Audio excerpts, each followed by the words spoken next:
Okay, drink the mana. Drink the mana. Just drink it in. Well, you see, the word responsible. It's in the word. Response. Able. You have to be able to respond. Part of what moral responsibility is. But it's the nature of the procession. If you proceed from the source that is a father, then you must be a son and an only son. It's the nature of a procession. Have you ever heard the word procession? Have you paid heed to the prefix pro in the word procession? This is gonna be stuff like that. Like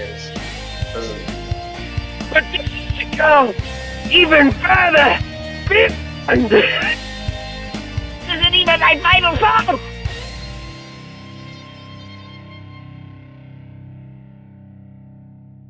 Which I conceptually reject. And not just it's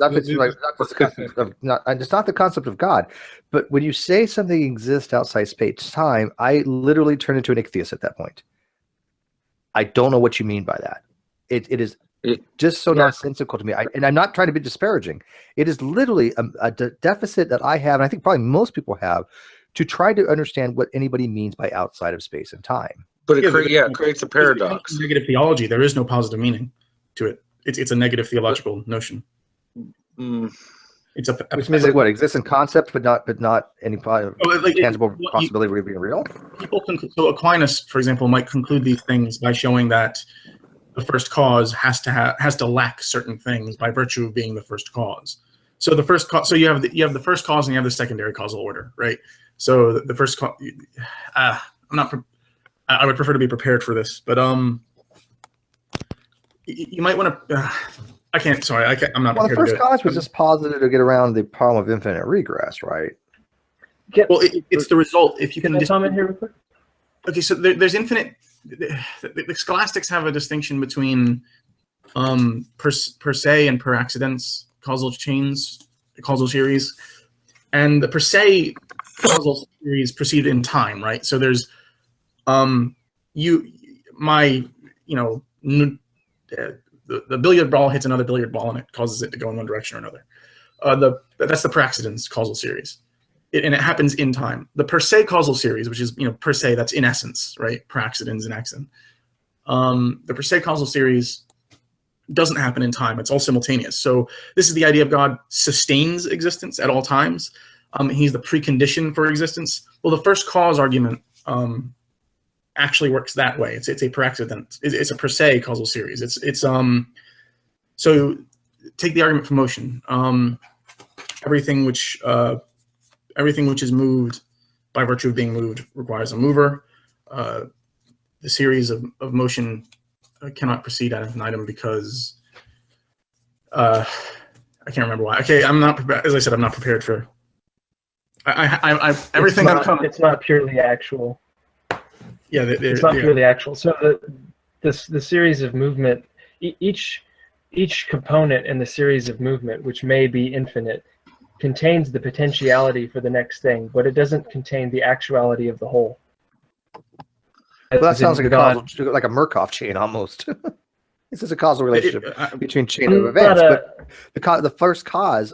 Again, we have shown things that have been existing without a causation. Now, I believe that most things do have a material cause. I will grant that probably the universe had a material cause. Did it have a efficient cause? I am not convinced of that. Are we still in the realm of science, or are we kind of moving to? Oh, this is philosophy. Now we're moving philosophy right now. We're on a completely. We've moved way away from science. Well, I don't think you really kind of explicitly take them away from each other in some ways. I think it's healthy to be able to move between science and philosophy fluidly in these types of discussions, don't you? Yeah, sorry, go ahead. It's the way of describing things. Science describes things on a kind of event, in terms of events. Philosophy tends to describe them in terms of objects, and then theology describes things in a kind of transcendental sense. But is philosophy testable as like science is? I mean, some of philosophy is. You say some of philosophy. You say that you can move between that. You should be able to move between science and philosophy. I don't see philosophy as being testable like science is. Really quick, before we get into the demarcation issue, which, by the way, is an issue of philosophy of science, wink, wink. Right. Yeah. And people say, like, science is the only source of knowledge. That's a philosophical statement also. Well, that's a scientism position. Yep, scientism. Yeah, and I don't follow science. Wait, so real quick, just here's what I think was because I'm not a Christian trying to redeem hylomorphism here like Thomas Aquinas was. Let's just go back to the statement of igtheism, right, Steve? My point, we can argue that, but just to preface anything said about it, my point was kinds of issues. Why there's so much disagreement between so many agnostics who espouse evolution and creationists. It has nothing to do with the details of phylogeny or something like that. No, it occurs at the philosophical level. It's already there, present in the system when you start to believe that and space can be conceived of and are out there as constructs or objects or whatever they are out there in reality, apart from Christian theism, right? Like that already separates you from the fold of the starting point of that is the most fundamental layer, right? The fundamental layer is the creationist starts by saying meta-narrative that allows me to investigate the universe. But what you're saying is I can't even make sense of the universe that I experience on a daily basis, except that I assume igtheism about a God who acts on it. No.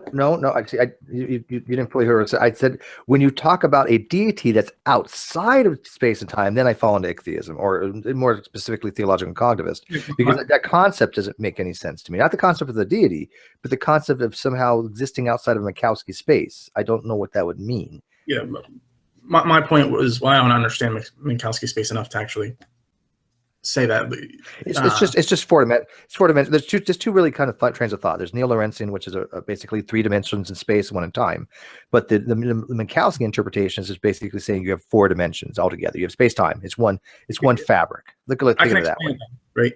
So it wouldn't be outside of. So the metaphor of outside suggests that it's space outside of space, right?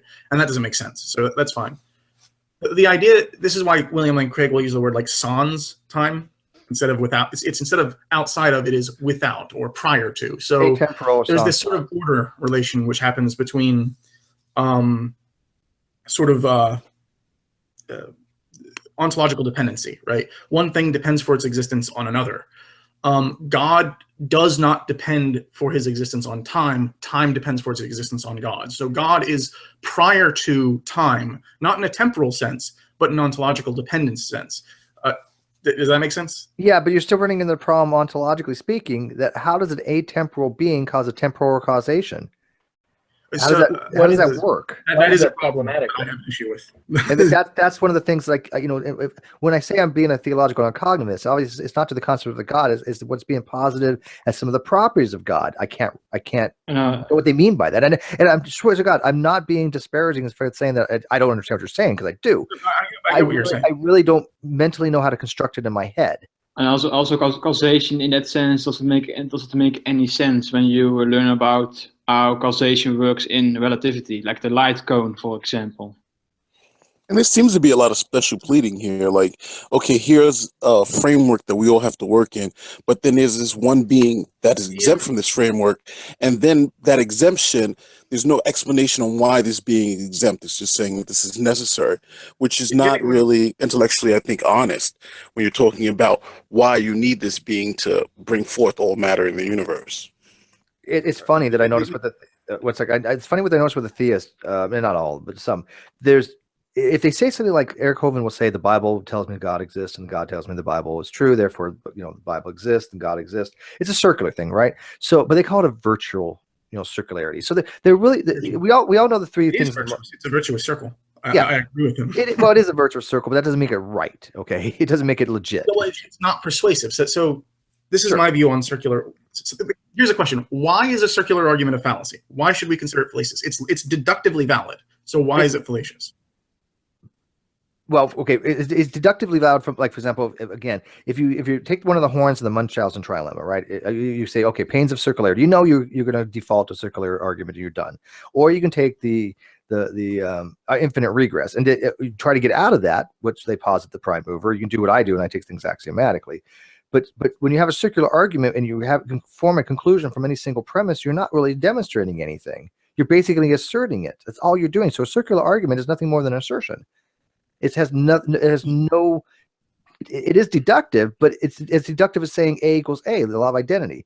A circular argument works because it's a tautology in a way. Yeah, I agree. Really quick. We're actually conflating two things here. There's a difference between begging the question and reasoning circularly. Right. Like even the word circular is kind of it's kind of loaded. Like it's in my opinion, like we should just get rid of using that phrase for this kind of instance that we're talking about. You can talk about circular reasoning in the sense of begging the question, which is just where you repeat a premise as a conclusion. But what like, for example, Reformed apologists or revelational epistemologists are talking about when they talk about circularly is just to say reasoning consistently. That is, reasoning consistent with the principles that you started out with, right? It has nothing to do with repeating conclusion. It's just to say that whatever inferences you're taking, they follow a principle of coherence with the original foundations that legitimize or provide for the possibility of reasoning at all. Okay, but where does that get you, though, Jimmy? I mean, you're using that to say, okay, without some kind of circular reasoning, I wouldn't even have the ability to reason to begin with. That's kind of what you're arguing in a way, and I disagree with that. Yes, but as long as we understand that circularity there just means consistency. Like, wouldn't you say it's bad? No, I don't think. No, I'm not going to let you get away with that, Jimmy. Circular is not consistent. I don't buy that as a relationship between the two. Steve, yeah, I disagree with that too. Steve. Yeah. Time traveler's paradox. You can't be your own grandfather. Yeah, so okay. There's a difference here between a circular argument and a circular justification, right? And then there's two different types of justification that are relevant here. There's justification in the sense of persuasion. Like, this is like the two types of a burden of proof. There's the internal burden, like the weak burden, the burden for me to believe, and then there's the burden for me to persuade you. Right? Sure. If I want you to be persuaded of something, a circular argument should not work. And it's fallacious precisely because I have not taken anything that you agree with and shown that from that it follows something. I have not obtained new information, rather I've just repeated my own assertion. Right, however, internal to my own view, I can justify my view via circular argument by appealing to what I signify as my authority, right? So my authority is just the world as it is presented to me by my senses and reasoning, right? That there's not much more to that. Like, that's not circular. That's axiomatic. You're taking that as assumption. Yes, technically, when you explain your view, when you're giving an explanation, so I should actually link to this thing. When you give an explanation of your view, you end up walking in a circle, right? You say, well, why do I believe this? Well, so the Christian will say, why do you believe that God exists? Well, because the Bible says so. Well, then there's this sort. The problem is on the atheist side. There's this switch between an internal and an external critique, which isn't warranted. The atheist will say, why do you believe X? And the presuppositionalist will take that as a kind of, oh, you want me to tell you internal to my own view why I take this as the case. Well, it's because my authority, the Bible, says so. And because he's effectively saying that my axioms are consistent, right? The Bible says God exists. I don't take an issue with that. If you're doing an internal critique, and you stay with it, right? That's fine. It's when you switch from one to the other. But if a person says, what's your justification for believing this, and they default to the Bible, that's an external source, right? That's not circular. What's circular is when they posit God's existence, not the belief, but the existence of God. Then you're saying, okay, well, why do you say God exists? Well, God exists because the Bible says God exists. That's circular. But if you just say, what's my justification for believing? And I say, I believe in God because of the Bible. That's not circular. But they would say they believe in the Bible because of God. They would, well, no. You don't even have to go to the route of the circularity. You just say, what is your position, or what is your reasoning for your position? Why do you believe the way you do? I believe in it because of the Bible. That's not a circular reasoning at all. But circular is when you say, I believe in God, that God exists, and I say God exists because the Bible exists, and you say, well, why do you believe in the Bible? And then you say, well, God exists. But if you're just using it as an external means for your evidence, that's not circular. I got no problem with that. Would you be okay with that? Essentially what the presuppositionalist is doing, but they're calling it circular because of the process of reasoning. They don't believe because like they take the justification as a kind of equal. So there's certain views of coherentism, which, and I don't understand coherentism very well, but like they say that there's this kind of the share of justification, right? So a sufficient reason to believe that the Bible is true is that an infallible and always truth-telling being says it's true. Right. That's what I have a problem. Right. That's when I say it's circular. At that point. Right. I have a question. Does the presuppositionalist knows that God? Do they know that God exists, or do they believe that God exists based on the evidence? They claim to know that God exists. It's a subset of belief, right? Yes, but it's so like if I have knowledge of something, right, it means I have. But we're not usually people use the. But we're not saying do you just have belief. I mean, are you taking yes, knowledge is a subset of belief, but do you admit that you're making it as just solely a belief claim, or a knowledge claim, which of course includes belief, but is a certitude of knowledge, right? Are you claiming a knowing, or are you claiming a belief? Example of a reformed apologist, or someone in the camp that's commonly called presuppositionalism, I would say, yeah, I claim to know. Okay. That the Christian God exists. Because I think that's a hell of a lot higher burden. Yeah, well, that's the thing. Are you talking about internal burden, the soft burden? No, external. The external burden. That's the problem. You're making a switch when you start off talking with a presuppositionalist, a sincere one like Stefan, like Jimmy, not like someone. Right. No, Jimmy, I have a lot of respect for. I really do.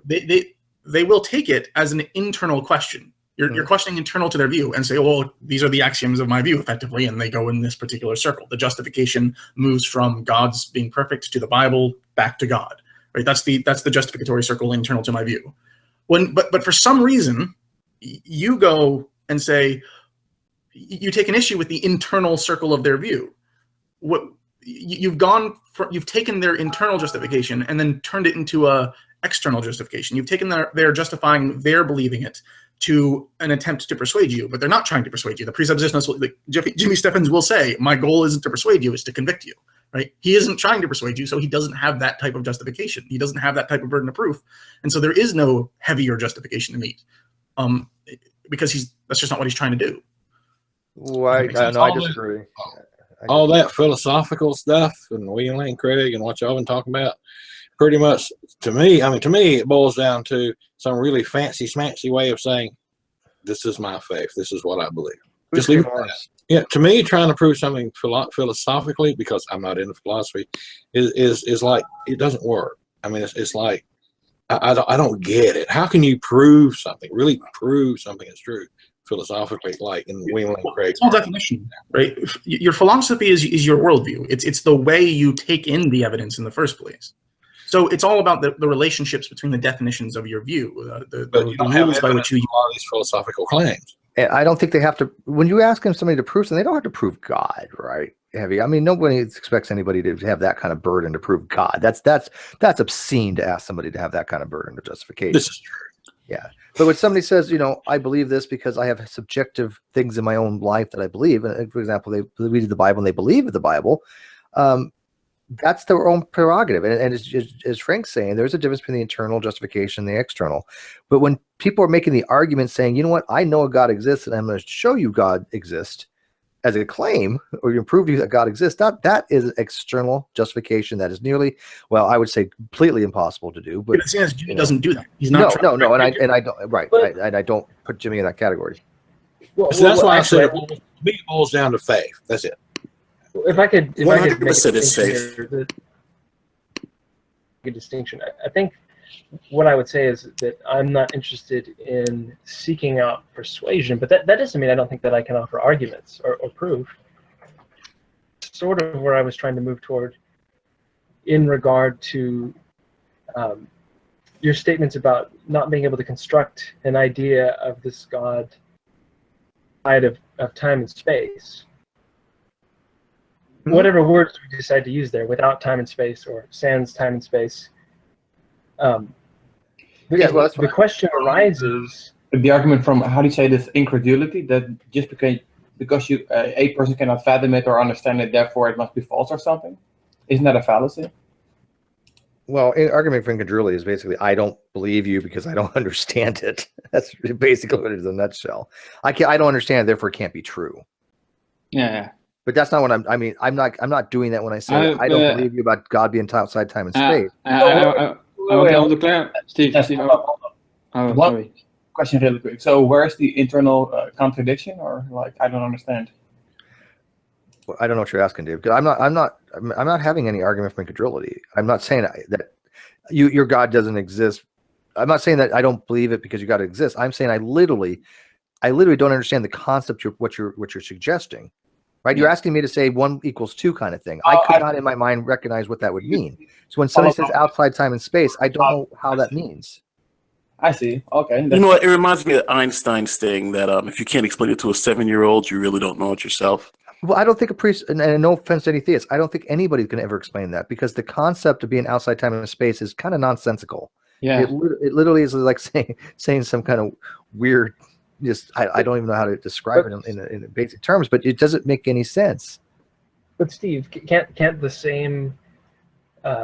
So, what do you make then of the objection from who say, well, it doesn't make sense to speak of space or time without assuming it in the context of Christian theism? Right? They allege the same objection, just the reverse. Well, no, because I can think of space and time with or without a God. Yeah. Okay, so that's exactly the thing to be debated, right? How can you define space or time in a coherent fashion without invoking Christian theology? Okay, space would be the displacement between 2 points, and time would be the displacement between 2 states of entropic or sort of entropy, time 0. Okay, and in both cases, you would be assuming a universe that's uniform, right? No, he's just using words. Not necessarily. No. I'm just defining it. You asked us for I'm not going into specificities. You asked for how I would define it, and that would give it. That's a very, very simplistic definition, right? I apologize. No, I'm not saying well, I think it does, but whether or not the definition itself proposes a universe that's working under some kind of principle of regularity or uniformity or what have you, I'm saying propounding a definition assumes a universe in which you are propounding a definition. I can accept the assumption for the uniformity of nature. I can accept it outright, right? But you didn't ask for that. I'm sorry, Frank. This is where me and Jimmy definitely disagree. Actions themselves do not presume anything because actions don't have minds. You say, well, you're effectively asking, are you assuming this whilst you're performing that action? The point is, it's irrelevant. I'm performing the action of definition. I'm just definition. Yeah, I'm just defining it. I'm not. What my assumptions are make really no difference at that point for a definitional thing. The action. But I agree with you. I have that assumption that it's irrelevant. God exists because I could be a philosophical zombie. Right?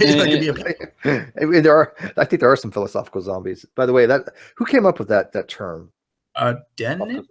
No. Was it David Dennett? No, it wasn't Dennett. I know about zombies, but that's more about intentionality. I think. That's my point. Intentionality is a necessary precondition for presupposition. You cannot presuppose a thing without intending it. Oh my God! It was Daniel Dennett, I think. Peace zombies.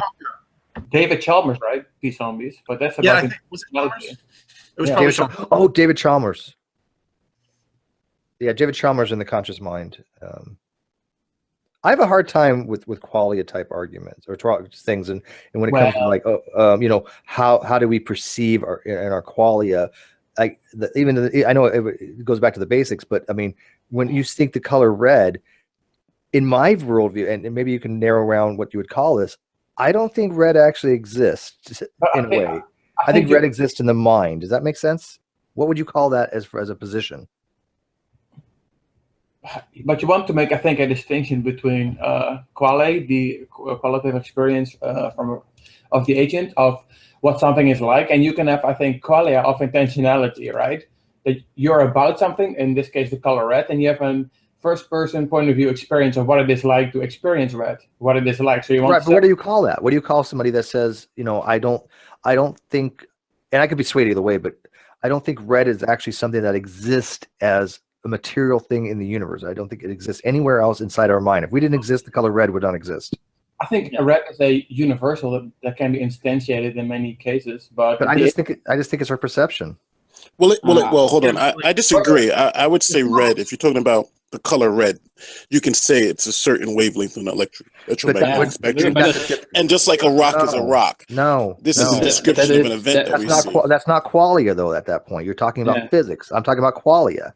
Right. Big difference. The perception. That is by definition subjective to the first-person point of view, obviously. Exactly. So Frank, what would you call somebody like that?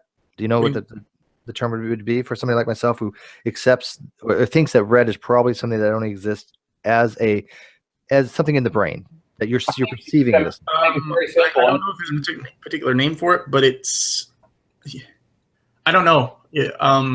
Perception.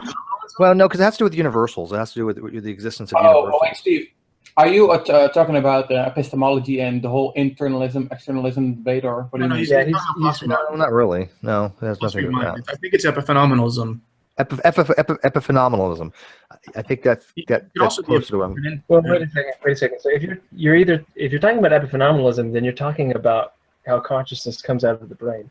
But if you're talking about universals with respect to red, then it sounds like you're an Aristotelian conceptualist, which is the idea that you can be both. We get out of our experience. Yeah, it could be both. But what you're talking about one or the other. If you're talking about universals, it sounds like you're talking about Aristotelian conceptualism, which is the idea that you extract universals as concepts from particular experiences.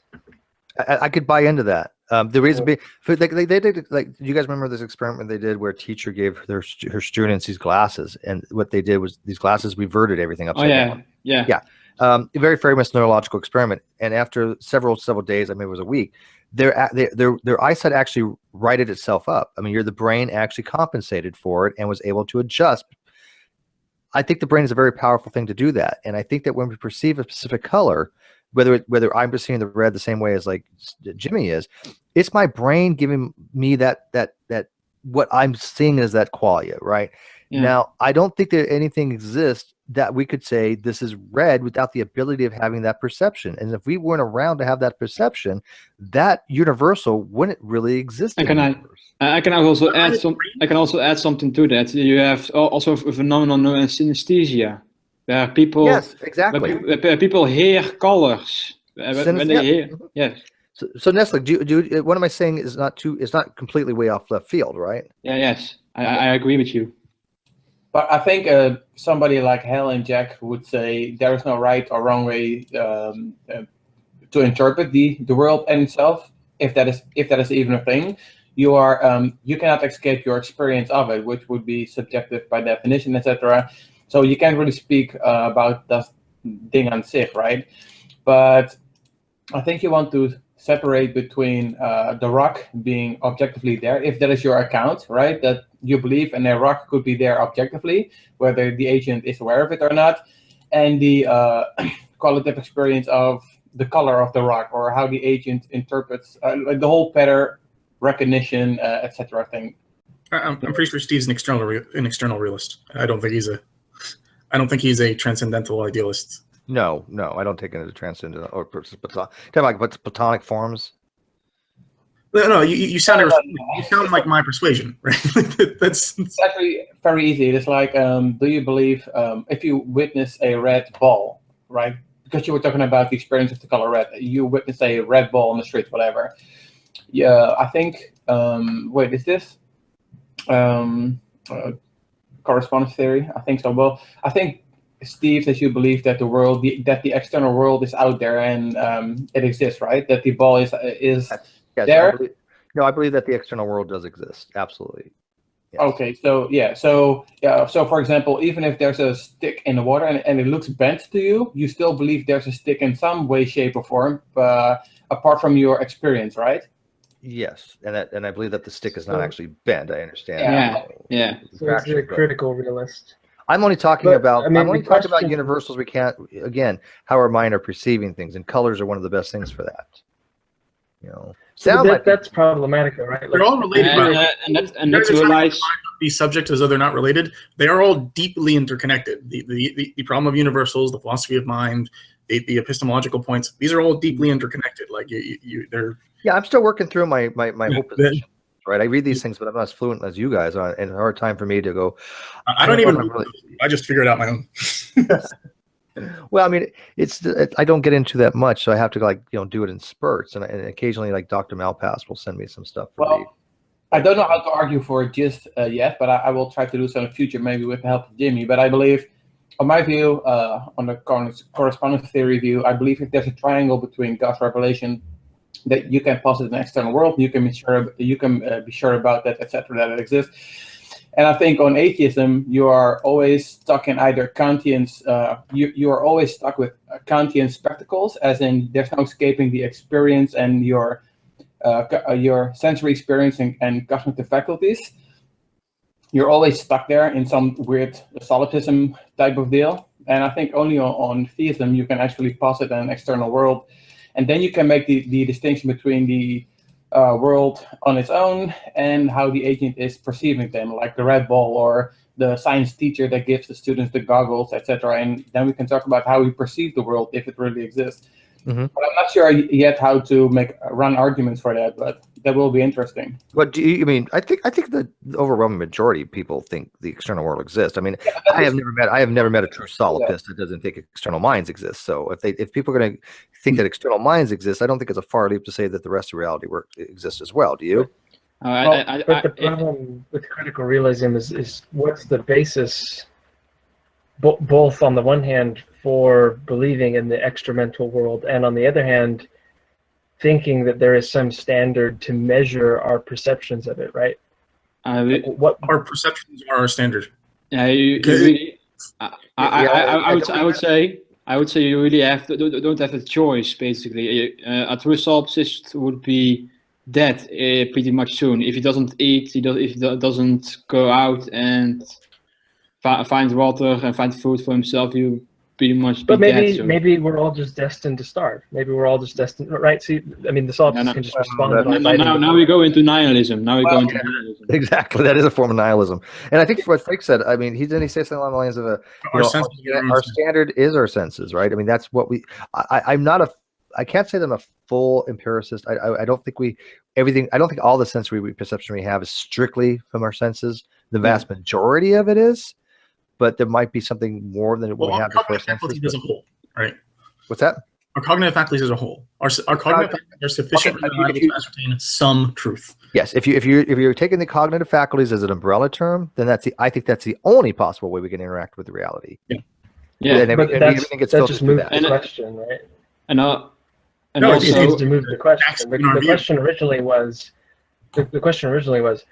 why? What grounds do I have to believe that there's an extramental world, and what standard do I have to judge whether or not my perceptions of it are veridical or accurate or whatever term you want to use? Well, if I take it axiomatically, I can't justify it doxastically, can I? Right? I mean, well, but that's what I'm asking, right? I'm assuming it's veridical. That just seems to be blind faith, right? Now you're just saying I believe it because I choose to believe it. Right. That's fine. For an assumption, you can use abduction. You could say, okay, we have these various theories presented to us, and we have what our senses present to us.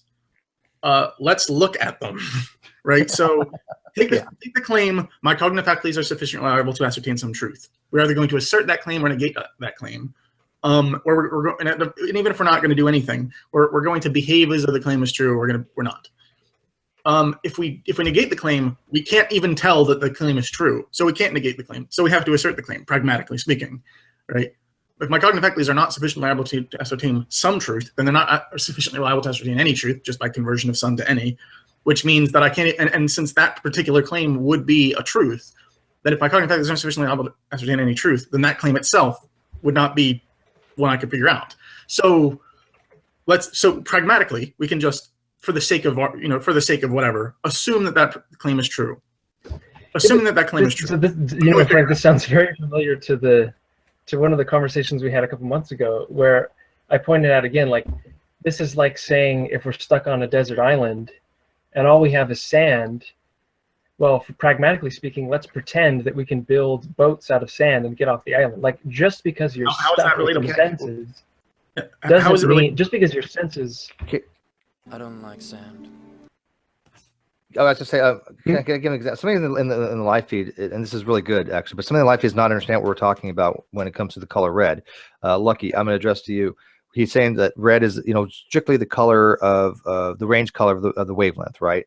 How many nanometers it is? I don't remember. 600. What is? I don't know. A couple hundred nanometers. But here is what we're talking about. If we all were born colorblind, such that our perception of red was more along the lines of a greenish color, right? We would literally be our whole society would be literally thinking that red is just a little bit of greenish color, right? That's how our brains would perceive it because we're colorblind. No difference of our brain conceptually changes the color, right, in our heads. The qualia, the red color that our brains perceive does not exist until somebody actually perceives it. Okay, yes, you can measure, you can say this, what we call red is in this wavelength, right? But what we perceive to be the color red is absolutely internalized only in our heads. That's the difference, right? Because again, if all of us agreed, hey, this is the color red, but we're all colorblind to it's something else, we're going to say, okay, this is it. But to a person who is that's not colorblind, that one person is going to be going, I don't think they could ever prove this to each other, but they would not be seeing it the same way the rest of society was, right? So you can't say red is red. It is obviously a tautology, but you can't say red is the same to everybody. It's not. We all perceive these colors differently, I think. I think red is the thing that is muddling the water here, because we could say elephants exist objectively besides our perception of it. I think the color issue is making... No, because elements are not a qualia. They're not a universal.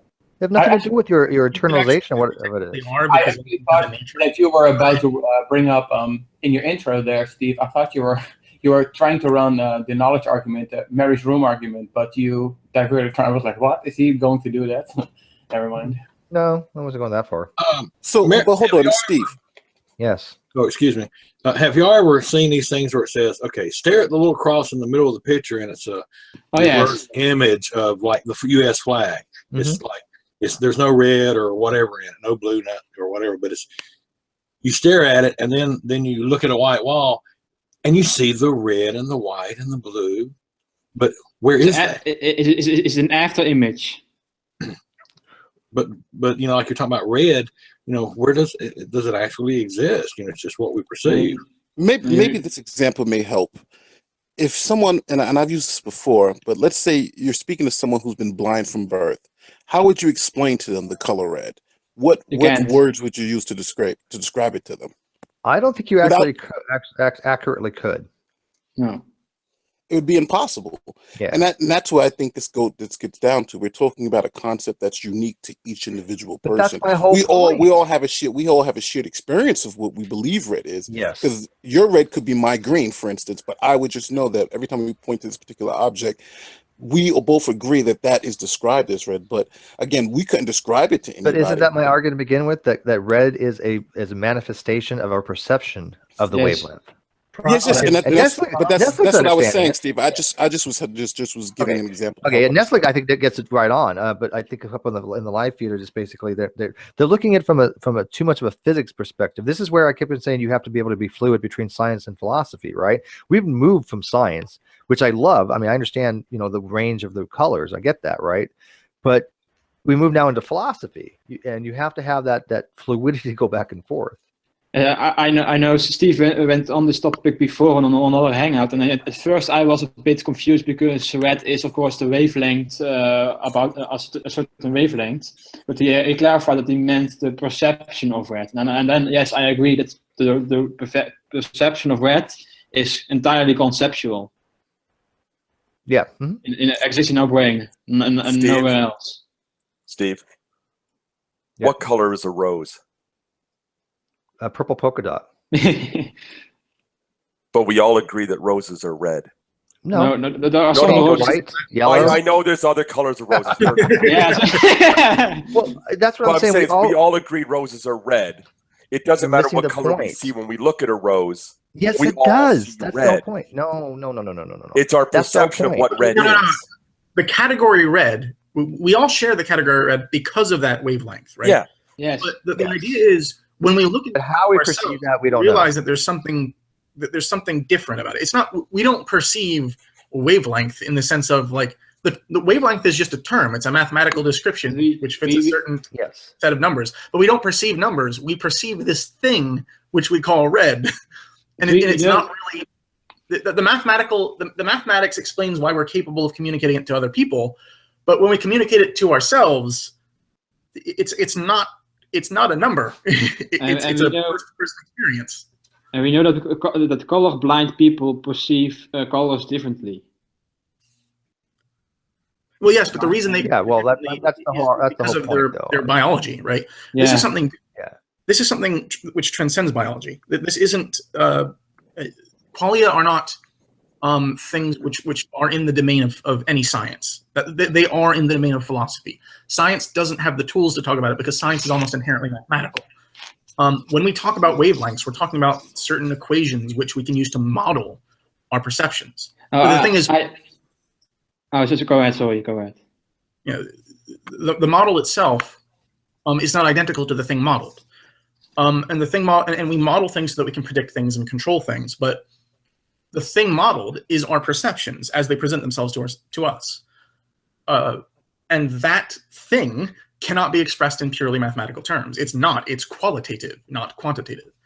And yes, the category red is shared between us because of the quantity, because of because we live in a world such that there are these wavelengths that hit our eyes in such a way which in turn sends a signal to our brain in such a way that is functionally similar to each other, et cetera, et cetera, et cetera. But when we think to ourselves red, we call to mind an image. We call to mind a picture, not a number. We don't call to mind a geometrical shape. We don't call to mind an algebraic expression. We call to mind a picture, and that picture is purely qualitative. It is redness. It is, it's this inherently personal and subjective thing, and you cannot. And you see, just by my own language, precisely because its own nature, you can't communicate it to other people aside from this very indirect kind of language. It's this thing. You hear my language. This thing, qualitative, first person. I use these words precisely because it's not numerically expressible. It's not mathematizable. It's not something you can express scientifically. Does that make sense? Have I? I think you may have lost a little bit.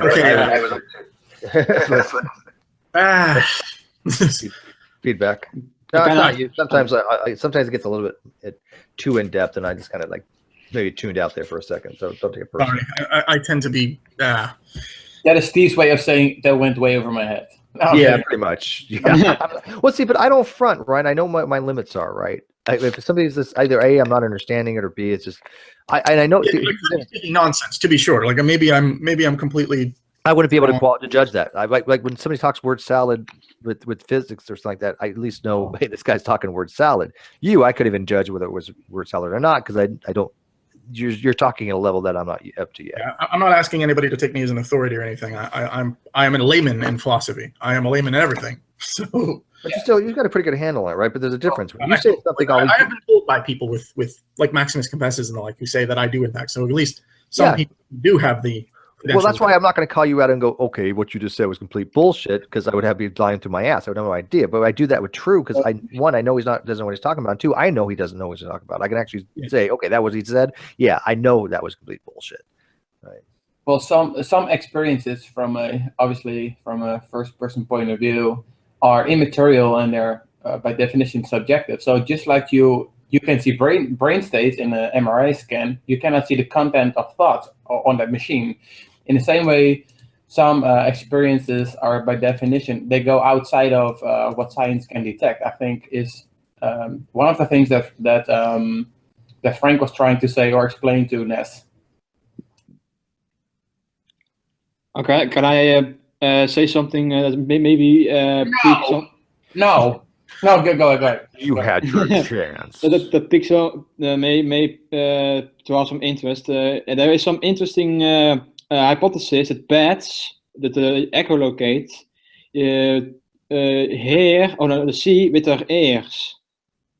They perceive sound waves and they generate a visual image based on those sound waves. So instead of picking up light waves with that they see as an image, they see with sound. So yeah, and therefore, I mean, that's cool.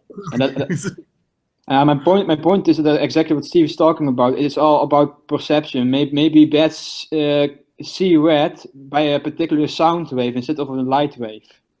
Yeah, that might be a way to make the point. When a bat thinks to itself, so here's the bat, right? What is it like to be a bat? This is thank you, Nagel. Thomas Nagel. Yeah, I haven't actually read the Mind Cosmos. Yeah, that's awesome.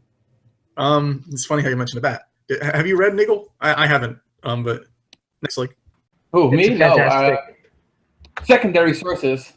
Yeah, that's what I got it from. But so the bat might suppose that the bat perceives what we perceive as red through sound. You know, and through this echolocation, it sees in color. It's not right to say it doesn't see in color in the sense it doesn't see it. So in the scientific vernacular, when we say something sees in color, we mean that it's receiving certain wavelengths of light. So if I say the bat sees in color, clearly, if I'm speaking purely scientifically, I'm contradicting myself. Yet, you know what I mean when I say he sees in color. Because you know I'm not referring to the scientific wavelength. I'm referring to this other thing, which isn't really mathematical. It's this first person. I need to clarify that we don't see with our eyes, we see with our brains. That's not exactly true either, right? That's the point. Then through our eyes, I suppose you could, we see with I've always heard that little thing too, but I don't know if I really buy into that. I think he's correct in a way. I was going to finish. The eye is the camera. Yeah, I was going to finish my statement on that. Yeah, the eye is what lets the light in, right? The eye is what acts, as you said. The camera, the processing goes in with the brain, right? But you do see, it's a whole system. I don't think you could divide the system up and say we see with our brain, because you still need your eyes, and you can't have your eyes, because then you have the fallacy of division, right? So I think it's a system. It's the whole thing. We see with our eyes and our brain. Yes, we use our eyes as our sensory apparatus to form a visual image, but you can also use other senses, like the bat uses hearing to generate a visual image in the brain. We should write a song. That's the qualitative notion right there. Visual image, right? In qualia, color. That actually helps emphasize the notion of qualia. You're killing my joke, Frank. Oh, sorry. In qualia, color. They're like in living color. You can have like a dance group. But you guys are way before your time, huh? You guys remember in living color? In living color. Yeah. Wow. Dwayne and Antoine. Wasn't Jim Carrey on that show? Take off. No. I gotta take off here soon, but Frank, just to throw your bone, maybe you'll bite on. Not Drew Carey, Jim Carrey. I'm sorry. Go ahead. What if a person there is nothing? Hold.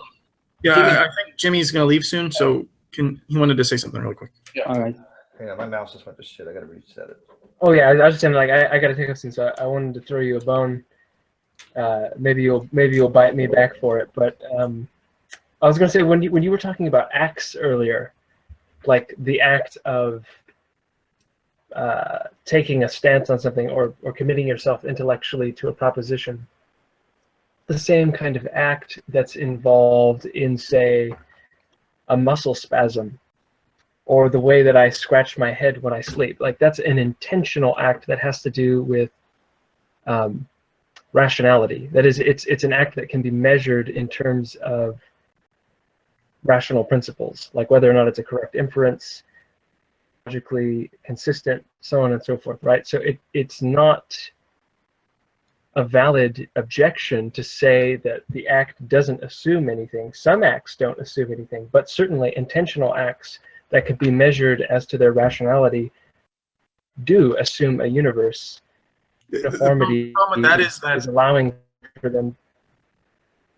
Rationality, we could get into this later if you got to leave, but like, I could go into it, Jimmy. You know, it's, you could say that. I got about 15 more minutes. Oh, okay. So before getting to rationality, we'll just start with like logic in general, or logic more specifically. I don't know. Like, I don't know if it would be a subset or a superset, or well, not wouldn't be a superset, a subset, or if I don't know which would be the subset of which, but logic can be described almost perfectly by the manipulation of symbols, the following of rules, which can be described quite, you know, just perfect non-intentional actions, right? That's the whole idea behind philosophical zombies, right? It's that everything I say can be perfectly in line with a set of behavioral principles, or pure behavior, right?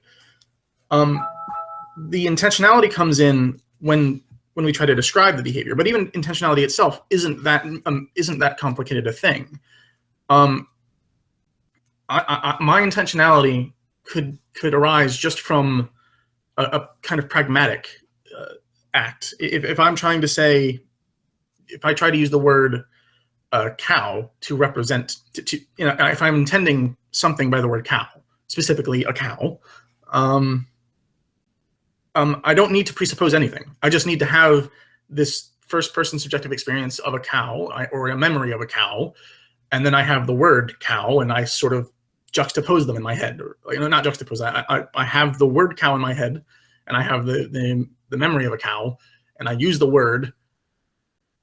But to use with the memory, how are you using the word, try to follow a set of rules, which I hope you're following, and then by following these rules, even though I do have this intentionality, what I'm hoping is to incite I'm hoping to incite a certain set of behaviors in you, in response to the same thing. Yes, internal to my mind, I have this image, and linked to the word, but that's all intentionality is. It's this relationship between thing and.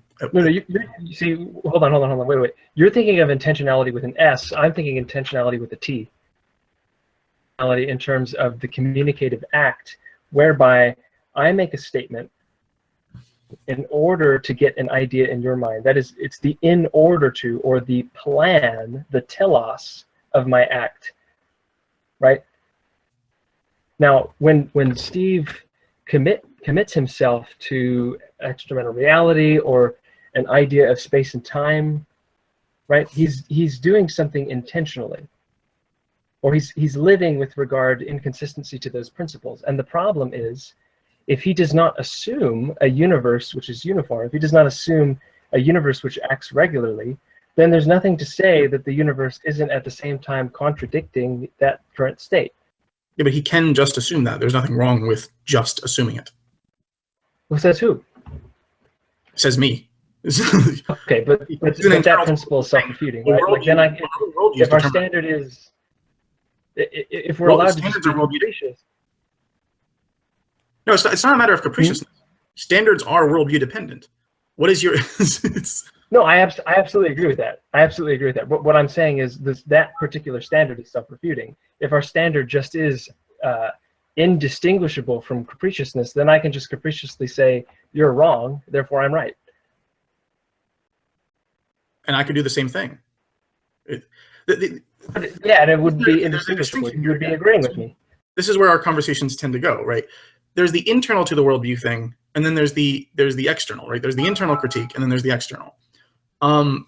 Internal to me, I believe that I can set pretty much anything as my standard, but I believe that there are certain standards which are like I can set anything as my standard, and what am I going to choose but my senses? That my cognitive faculties are sufficiently reliable to ascertain some truth, right? That's like the one, that claim, and all the claims which follow from it by analysis are the claims which I'm committed to as an axiom. You could say, well, I can do the same thing. Sure, internal to your view, you can do the same thing. And internal. No, I'm saying You can say that I'm by wrong. your standard. But you're not going to persuade me that I'm wrong because that's a different type of claim. Yes. No. I'm not providing an external according to your own view, right? Like you already do that. You say I could just do this. You already do. Your view says that that atheists don't exist. Your view says that everyone knows God exists. Right? That's part of Frank. I'm not offering you an external critique. Doing. I'm not offering you an external critique. I'm saying let's take your principle that the human choice to believe something is sufficient grounds for believing that. Okay, by that standard, choice to believe that that is false is sufficient for me to believe that that's false. Therefore, it's false. All I did was take your standard and use it consistently. But it turns out it's not a consistent standard. My standard is by the fact that they're sufficiently reliable to ascertain some truth. My standard is everything entailed by that claim. Yes, I choose it, but everyone chooses their standard. Okay, but that's a different. That's not what Steve was saying before, right? Like from past conversations that I had with you, I understand that your transcendental framework is that there is an evolutionary narrative behind your biology, and that gives you faculties, the universe, and makes sense of things and act. And I understand that. But what I'm pointing out is when Steve said earlier that he can just choose his axioms, rational. That's just to say we can blindly believe whatever we want to believe. That's irrational? You can, in fact, choose your... Like, that's a true statement. I can choose my axioms. I am able to do it. The question is, he didn't necessarily say it was rational to do so, or irrational. Whether or not it's rational or irrational is going to depend on your definition of rationality. Well, there's nothing wrong with having making axioms, right? I mean, what is irrational by saying, I don't want to accept circularity, I don't want to accept infinite regress, so I'm going to accept the fact the universe is real axiomatically as a properly basic belief. There's nothing irrational about that. I don't understand. What is the basis for taking that claim? I'm not following you. It's just a properly basic belief. It's an axiom. There's no basis. Right. I mean, that's my point, right? Is because we give it this label, properly basic belief, that doesn't actually justify the claim. It just remains baseless. Like I can call my belief in the wrong, I don't actually believe this, but somebody can come along and say, my properly basic belief is that there are no such things as properly basic beliefs, right? Well, yeah, the question is you have to define. Well, to a foundationalist, there is. Now, if you're non-foundationalist, then you don't have to accept them. But you can't just arbitrarily say, "Well, I don't accept your position on foundationalism as irrational." Just be a fiat is irrational. When most people are foundationalists, actually. Yeah, that's not what foundationalists and foundationalism. But not everybody. They don't say you can arbitrarily decide. Well, there has to be. You can't, okay, hang on. You can't. It's not arbitrarily. There's reasons for things. I can't just say I'm going to axiomatically assume, I'm the king of Scotland. Okay, that's not. That's not what I'm saying. But that's what I'm asking. What is the reason? It's something that we all have to agree upon to make the universe. We can do something with the universe. But I don't assume the universe exists. Nothing else comes from there, right? I have no other framework to build upon. My epistemological framework is nothing without something saying, do I exist or not? If I don't exist, I'm done. Where do I go from there, right? Yeah. But just let me respond to that by way of example. Sure. By way of contradistinction. From my epistemology, yes, absolutely. My self-existence is indispensable to me thinking things, talking about it, doing epistemology at all, of course. But the grounding for my justification is not in my existence. Why do I believe in my existence? That belief has justification found in the revelation of God, right? You do not believe that the justification for your beliefs are ultimately funded by God's revelation. You just I don't believe my beliefs I don't believe my beliefs are justifiable, period, when it comes to properly based beliefs. They're non-doxastically justifiable. You can't use that's circular reasoning to do so. Really quick, I also want to know what Steve is referring to when he says definitional rationality. Right? Is he referring to his brain, or is there like a substance apart from his brain or physicality? When Steve says, if I don't exist, go ahead. No. I'm just, all I'm saying is before I could actually build an epistemological framework, I have to make certain concessions. And one of the concessions is that the universe exists. And I could take that just as a presuppositional, axiomatic, properly basic belief. There's nothing wrong with that. That's a perfectly good model people use. Now, I don't need a deity to tell me that. I can say that's just something that fundamental to me is properly basic, because without that assumption, I don't have anything. I can't. Again, I'm stuck at square one. I can't even build a framework. But how do you know you're not just stuck at square one? And I would say that everyone needs to do that. I think most people do, don't they? Yeah, everyone needs but that begs the question, right? Like, what if we're just stuck then? Then we're just if we're just stuck, then what the hell does it matter? Yeah, we're stuck. We're stuck. Yeah, I mean, if people want to be like that, you could be a solipsist, you could be an existential nihilist. No, his point is you're claiming to be justified when you're not. No, I've just said 5 times you cannot justify these axioms. That's why they're axioms. Okay, so we don't justify a retorsion on your view, right? So he says, by what criteria do you determine something is a properly basic belief? Self-evident. That criteria will be the basis of your epistemology, not the properly basic beliefs. It will be the criteria by which you determine. No, I don't think so. The properly basic belief is what you're building it upon. That's why it's a properly basic. That's the problem. So you know it's not. Steve, what determines a properly basic belief? There's like 6 things, but I don't remember what they are off the top of my head. So then those 6 things are the criteria of your epistemology. Yeah, so the criteria for why we have the assumption. Yeah, right? The properly basic beliefs are justified. Like you are quote unquote justified. Like you wouldn't call it that. You would say that you can't be justified in them. But technically, you could say that you are justified them by holding. No, I would say it's reasonable to have these. Yeah. Not justified. Justified is again. You cannot use your senses to prove your senses. Right? Again, circular. I have to assume my senses. I have to assume my senses exist. I can't just use my senses to justify my senses are valid, as they say. Right. But Steve, what Frank is pointing out is that when I ask you what your criterion is for establishing beliefs are properly basic, anytime that you refer to something beside the basic belief, that will mean that criterion is indispensable to those basic beliefs. It is fundamental to them. You couldn't have them without it. Yeah, and I only remember one of them. One of them is that it's universal to all. The universe exists to everybody that's in the universe, right? We all exist in the universe. That's fundamental to everybody. So it's something, properly basic beliefs has to be something universal to all human beings. That would be one condition. There is no such belief. Here's another way of putting it, right? In your view, you are allowed, you are rationally permitted to take on these properly basic beliefs without any other reason but them being properly basic, right? For arguendo's sake. The problem with that is, the thing which controls your epistemology is that permissive force, whatever it is that whatever it is that determines that you're allowed to do so. So either the question is, what restrains your epistemology? What restrains the kind of the ethic of rationality?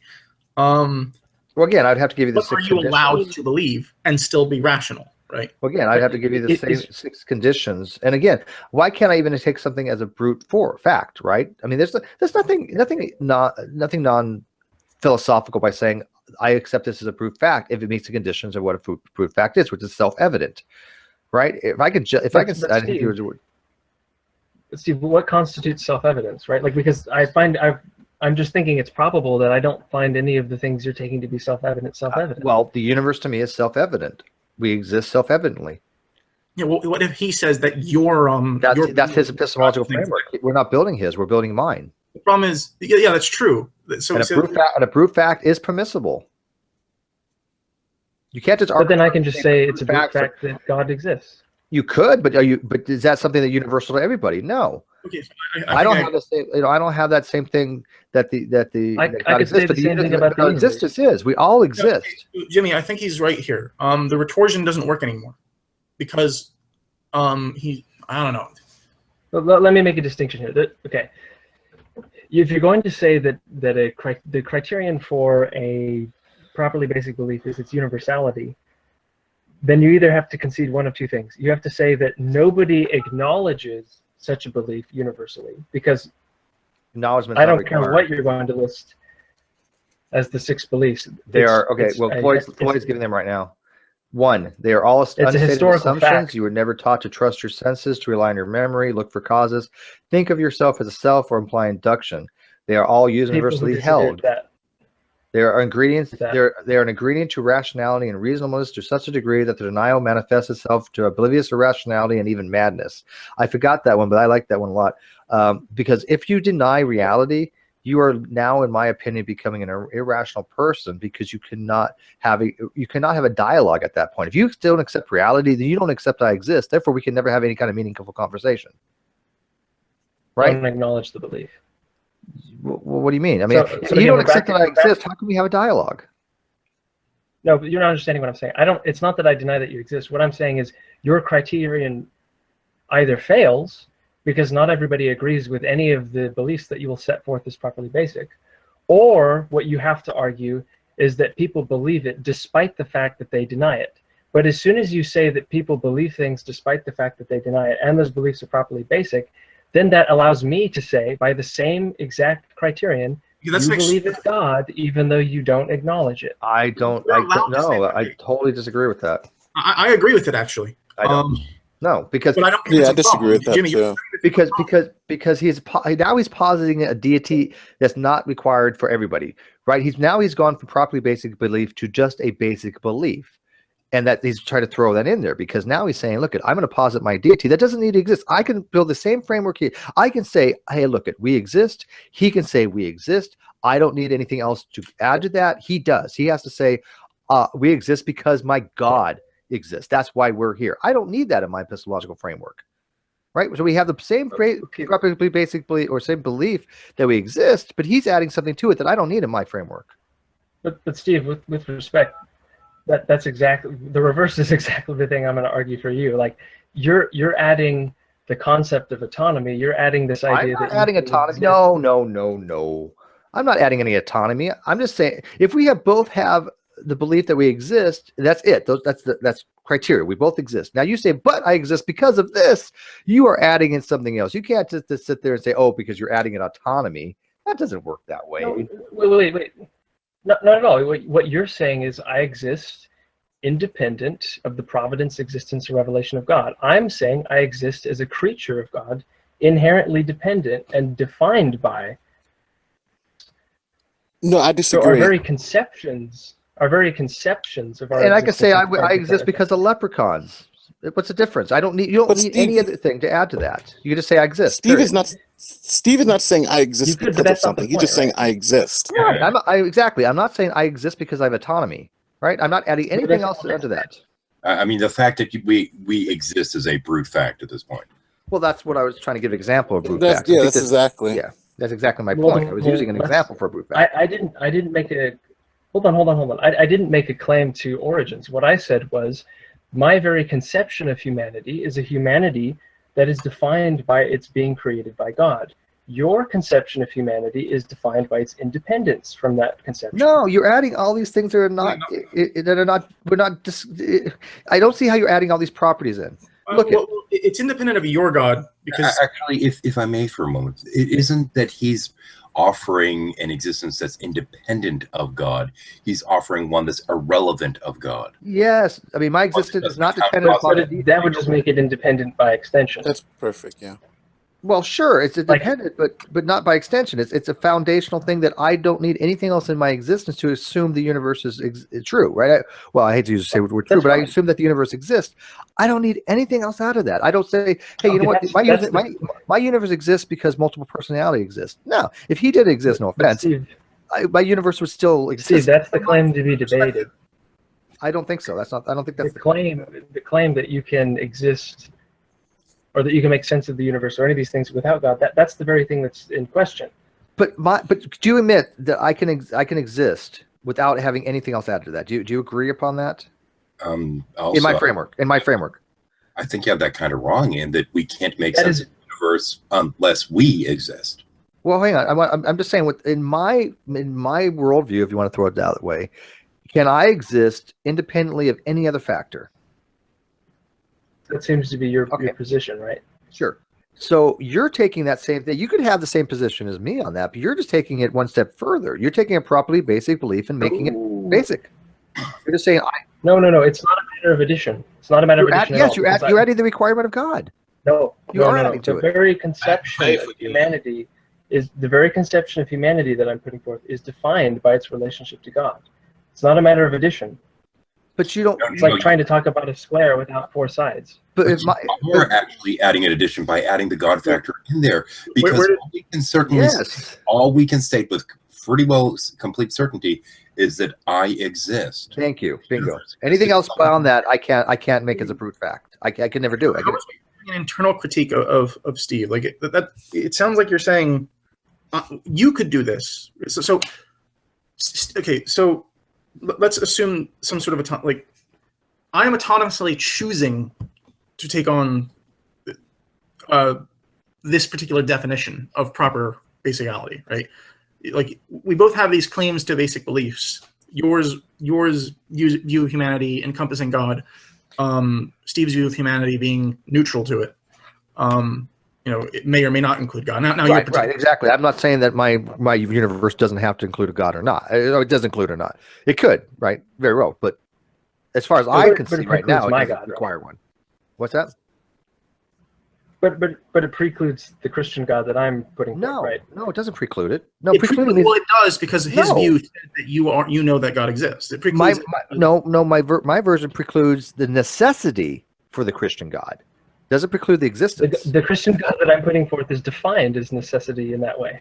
Yeah, it that's the problem. That's the very concept. But I think you're sneaking that in there, to be honest with you. He's just defining necessity. That stands on centuries and centuries of theology.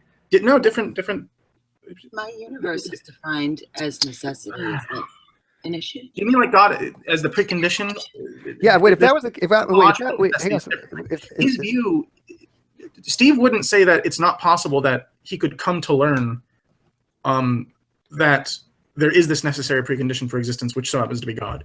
He's saying that, doxastically speaking. No, I understand. But if the universe is a necessity from God, why do we have the argument from contingency?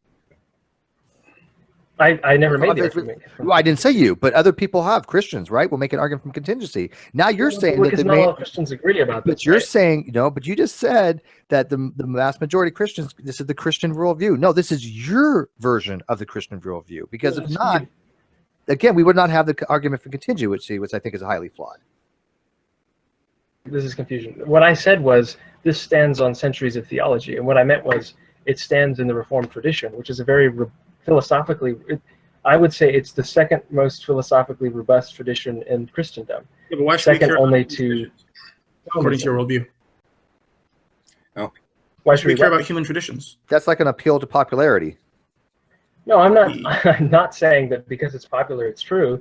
What I said was it's very silly to dismiss this as mere stipulation when in fact it stands as a historical movement. That's even historically, it is at least stipulation. It may be more. That's what I'm saying. It is stipulation. Look at it. You're stipulating this is the way it is because it's a century-old tradition. Okay. So it's like what if we stipulate that an equal necessity for the way things are without defining it? Oh, never mind. I do have audio. I'm not sure. You mean like a naturalistic? I don't accept the definition, the distinction between supernatural and natural. First of all. Well, he doesn't either, actually. Right. Yeah. So Jimmy and I understand where he's coming from. But you take everything naturally, and he takes everything supernaturally. Right? I don't take everything naturally. I say that it's a meaningless distinction. Okay. But I don't accept the idea of an external deity who is separate. I don't do the dualistic thing there. But I do. I'm not trying to put forward a view here. I'm asking a question: what if the universe is necessary? What if the way things are is necessary? In a similar way to Jimmy's necessitarian deity, in his view, just to make it like I don't think that I'm contingent. Is basically the upshot. Okay. So, for example, that's a substitute, right? Like I can argue with someone who wants to say this system is sufficient and necessary. It can account for all these things apart from God. Well, what right? makes your God necessary? What makes your version of God necessary?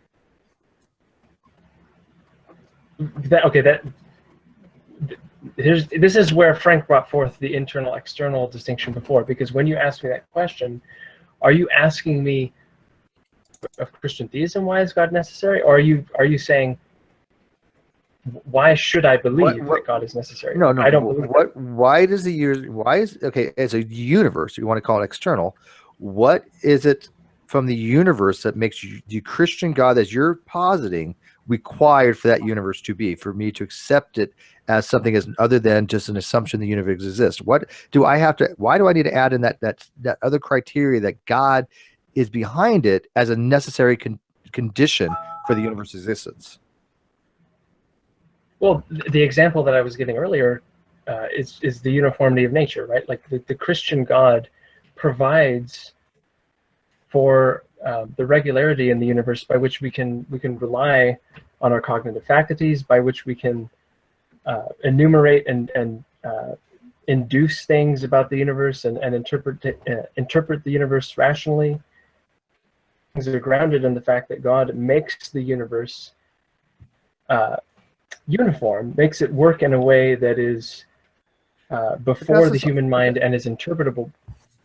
But that's well, why couldn't that be a council of gods? Why couldn't that be a mystical rock? Like it seems like you just said that it must why all couldn't it be a this. green apple? Okay, yeah, the exactly. ultra powerful green apple. I mean that. The omnipotent green apple. I don't. Well, my question is, what's the difference in properties? Right, because the different, like, we can call God a green apple if we want to, but if there's no difference in properties, why don't we just call it right? God? I understand. Well, that's just a stipulation of the worldview. Yeah, I mean, I'm not trying to get into like the properties of identicals here. I mean, if you have two systems and they have identical properties, literally, if everything's the same, they are the same object, right? And we're talking literally with identical things. But exactly. Yeah, and I get that. But I'm not positing, I'm not positing a supernatural thing for that law of identity, or the law of identicals. I am saying that here's an apple that is a very special apple that has a great amount of intelligence and wisdom and great amount of power and create the universe. No, that's not even necessary. Well, I know I'm going a little bit hyperbolic. It's simply the basis for intelligibility. You said that the reason your God is necessary is that he can account for the uniformity of nature. But that's just why do we need to account for the uniformity of nature? Why can't we just stipulate it? That's my foundationalism, right? I do stipulate it, but I mean, I don't justify it. Try to perform a retorsion on the atheist view. You try to say, well, according to your view, then I could just do this. It's like, well, one, you already do it anyway. But two, yeah, you could, but that's not an internal critique. It's not even an external critique. It's not a critique at all. It's just a following from you. Yeah, you can claim that. It doesn't mean it's going to persuade me. It doesn't mean I should take it on. I will take on whatever. He doesn't want to persuade you. Wait a second. Let me jump on that. Let me jump on that real quick. Yeah, that is true. That is true. But I was assuming, and I think I'm correct in assuming this, that we all believe it. So if the person doesn't believe in being consistent, yeah, I would have to try. This is where the persuasion comes in. This is why presuppositionalism doesn't work. I'm a big believer in precept, by the way.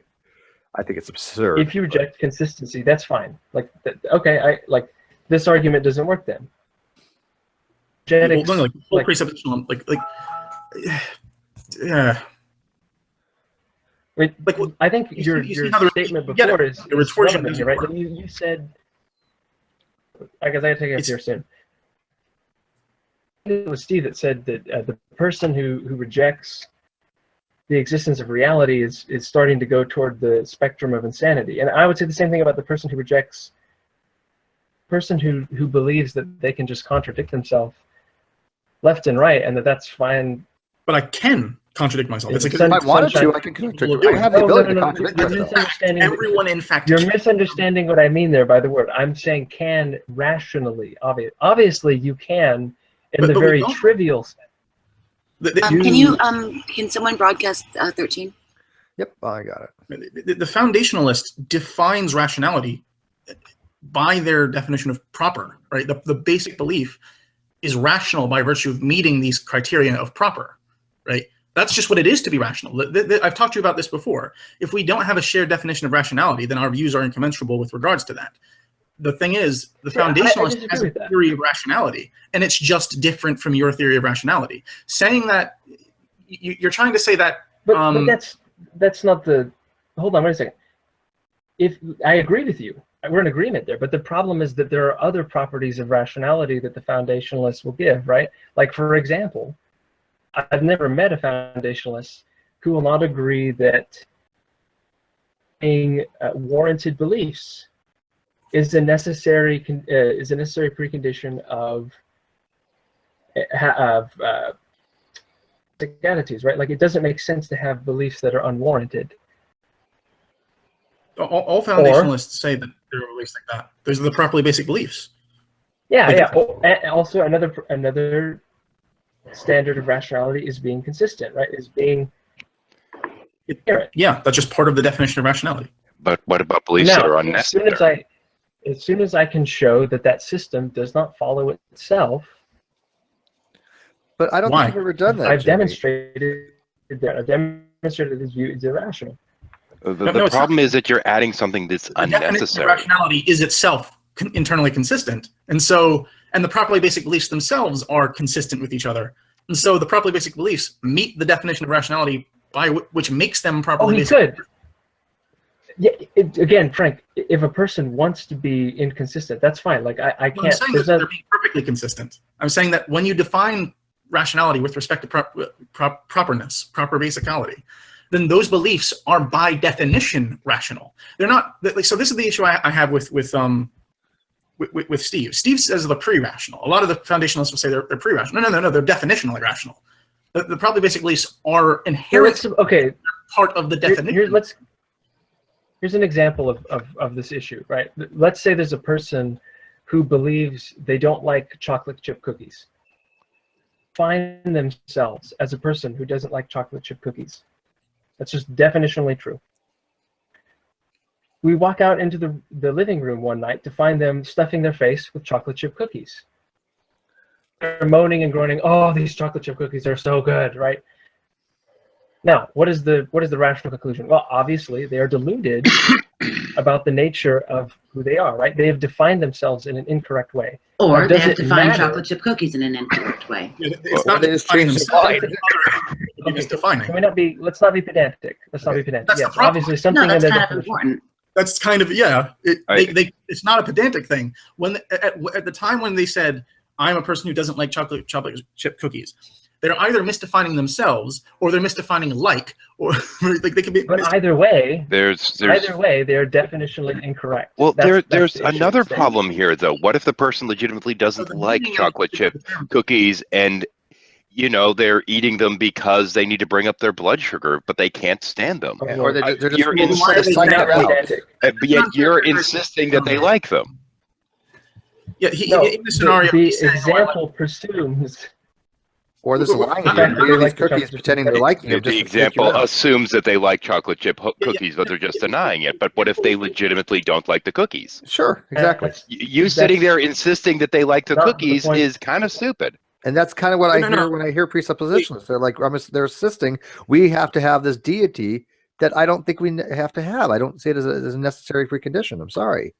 Yeah, it doesn't mean it doesn't exist, but I don't think the argument holds. His hypothetical was kind of like glossed over. They are displaying they're acting as if they like this thing.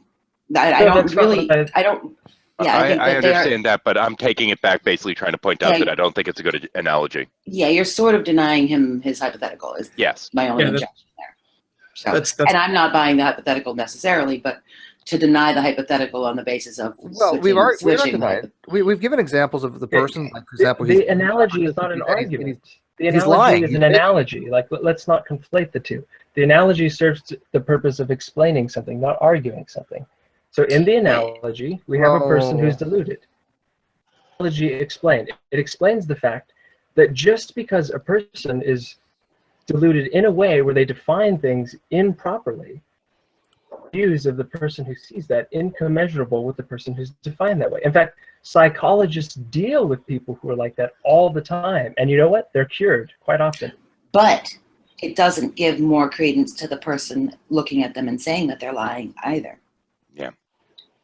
Yeah, Well, I mean, if they're just deluding, they're not lying, right? If they don't actually like the cookies, but they're eating it anyways, and I think again something's wrong somewhere down the line. Either I do think it's a problem with what they're understanding what like means. It's misunderstanding what chocolate tastes like or something. Something to them is not comporting with what we say. Okay, I dislike chocolate chip cookies. You would say they're an error. Lying. Right? Well, no, they're not necessarily. Okay, so different people mean different things by different words, right? They're speaking strangely, but in error. Let's just suppose that this person clarifies the word. Let's just suppose this person clarifies the word. Okay, if they clarify it, depending on how they clarify it, will determine whether or not they were in error, or whether or not they were speaking strangely. Clarified in a way where they were in error.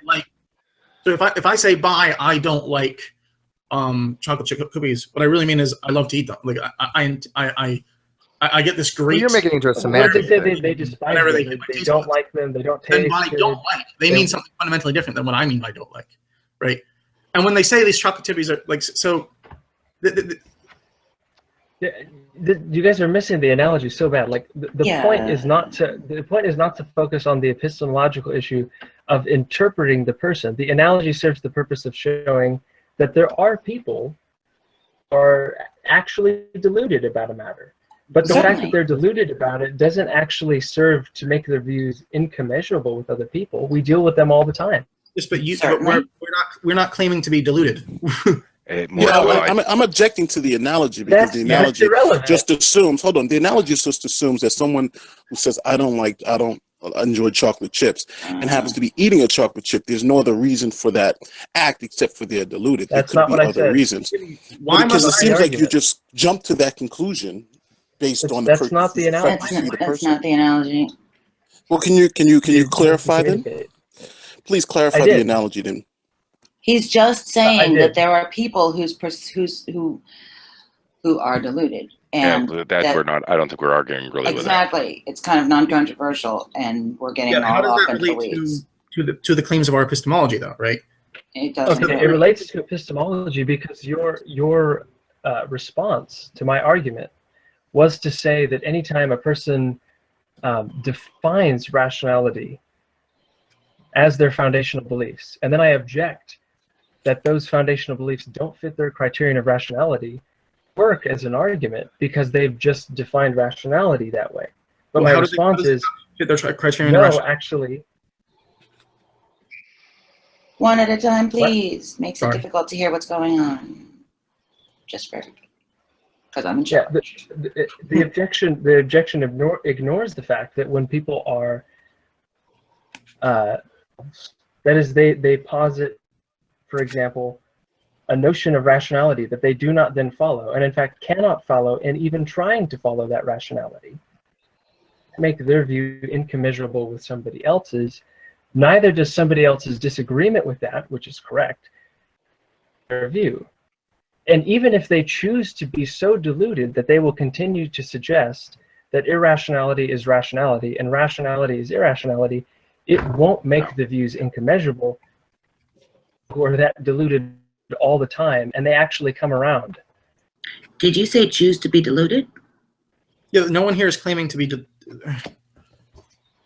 People don't claim to be deluded. Why is that relevant? Exactly. That's why I said even if they. I was questioning the phrasing. Even if they choose to be so deluded. How are we choosing to be deluded by defining ourselves the way that we? No. Okay, Frank, this goes back to the hypothetical that you gave, where somebody rejects an objection on the grounds of consistency to their idea of rationality. Right? If somebody rejects consistency, that is to be delusional. I never said that they rejected consistency. I said it wasn't inconsistent with their idea of rationality. I think you misheard me. Being inconsistent is not inconsistent. No, I said they weren't being. They were not. Yeah, no, I understand, but I demonstrated that it's inconsistent. And I countered to explain how they weren't. If consistency is part of the definition of proper basicality, right? If part of being properly basic is being consistent, then the only way that there would be a retorsion, the only way there would be a parity, the only way there would be an internal inconsistency, and would be that if those proper basic beliefs were themselves internally inconsistent, but they're not. Therefore, and that's what I demonstrated. Proper basic beliefs themselves fit the individual's definition of rationality. Their worldview is internally consistent. And that's what I demonstrated. And then your response was to say that in light of the fact that they reject... You're not hearing me. If a person's... I know you're saying they're consistent. But you're saying that you demonstrated it, which means we're in agreement, which means... like. No. Listen. If someone says that... what was the example? We've gone so far down the conversation, I can't remember what the example with Steve was. Oh, the example was that we can simply stipulate properly basic beliefs on... I remember it was universality, right? Universality is our criterion beliefs. Okay. Oh, shit. Okay. Then either we can agree that there are no such things, in which case to the situation, or it's self-defeating, or we have to say that people have properly basic beliefs that they do not acknowledge. The problem is that puts us on equal footing, because I would say that God is evident, it's indispensable to our ideology, so on and so forth, acknowledges it. And the problem then is that Steve goes on to give an external critique, which is to say that additive to my system, or excuse me, that it's added. Is he breaking up for other people? From his system in the first place. He's breaking up. Jimmy, I think you're breaking up. Would you mind refreshing or checking your connection? Yeah, sure. Cool. Because we want to hear what you're saying. It seems like Steve is just saying that, hey, without this belief that I exist, there's nothing else, that we can't even start a conversation. But it seems like Jimmy's saying, well, I exist is part one, but then you have to add all this other stuff to it to still come to the same conclusion, which I'm not following. And maybe it just might be my ignorance of philosophy. Han Solo and Jimmy now need to be broadcast again. Got it. Cool. Hey, goddamn, what's Creationist Cat's human slave name? Anyone remember? I don't know. Vlag. Something involving almost like a Darth thing, but I can't. Those are the V. Vincent knows. Vincent, what's Creationist Cat's human slave name?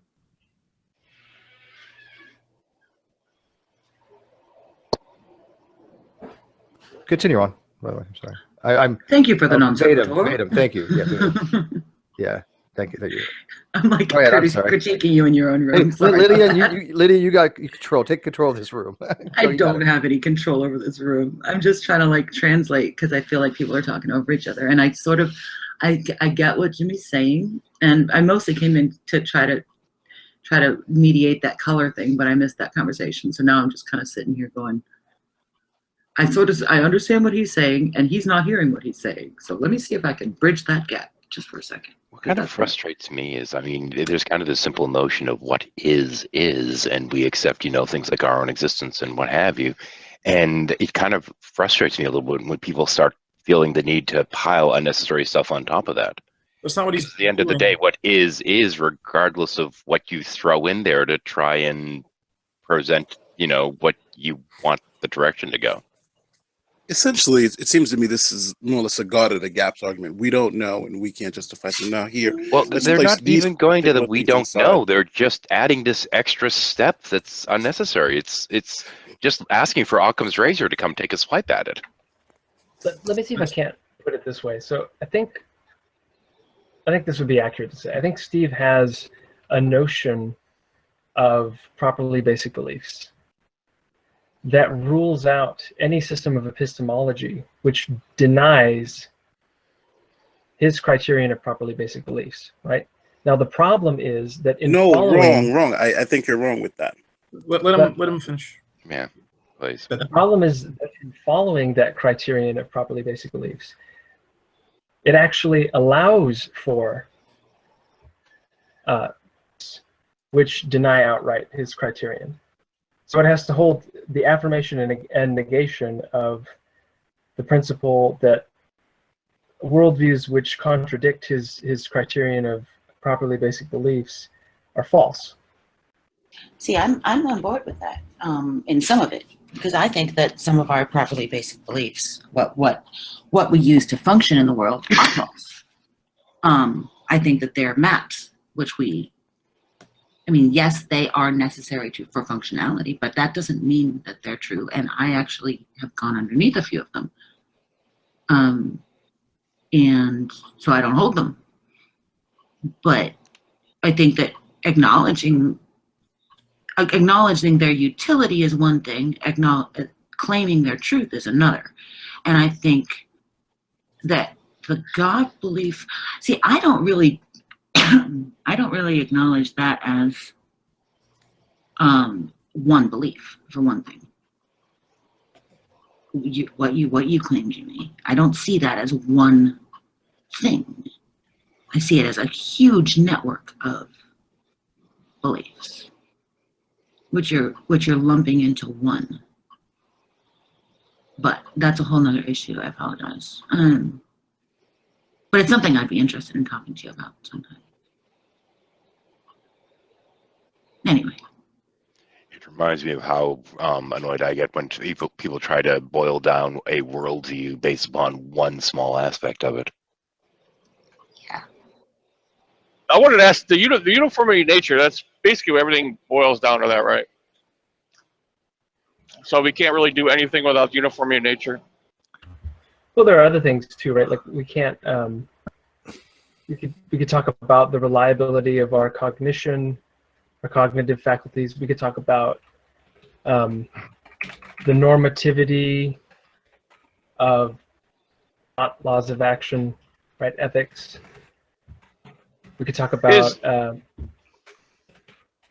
I guess my second question. My second question would be so we're bound by the laws of uniform nature that God created. Is He bound by those same laws? No. Special pleading. I would say that's what that's what it means by created, right? God is the. Even if you were to go from a theological framework, I don't think that's necessarily accurate. I think that if he's interacting within this reality, he'd have to conform to those rules, kind of like a game designer having to work within the framework of the game that they created. Okay, but I'm defending Christian theism specifically, not just general theism. So God can contradict Himself? No. Why does it follow? How does it follow from God preceding human norms of rationality that God is in contradiction to those human forms of rationality?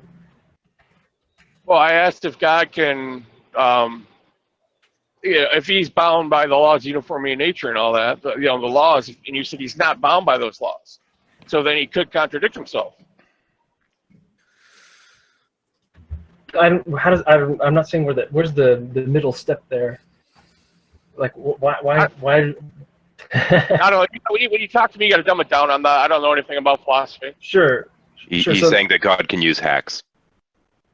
Like stopping the sun in the sky, or stopping the Earth's rotation, rather. Resurrecting the dead, parting the Red Sea.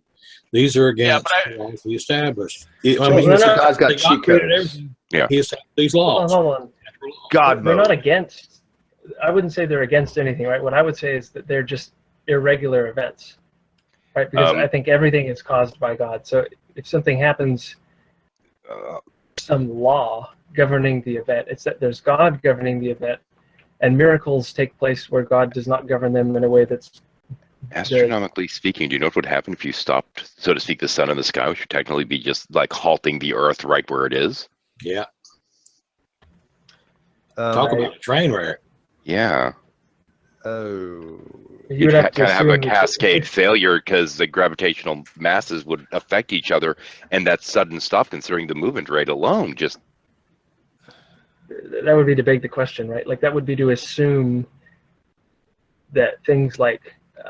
The movement of the it assumes things like the movement of the Earth, the movement of the galaxy, the movement of the universe, the expansion. It assumes basically all of physics.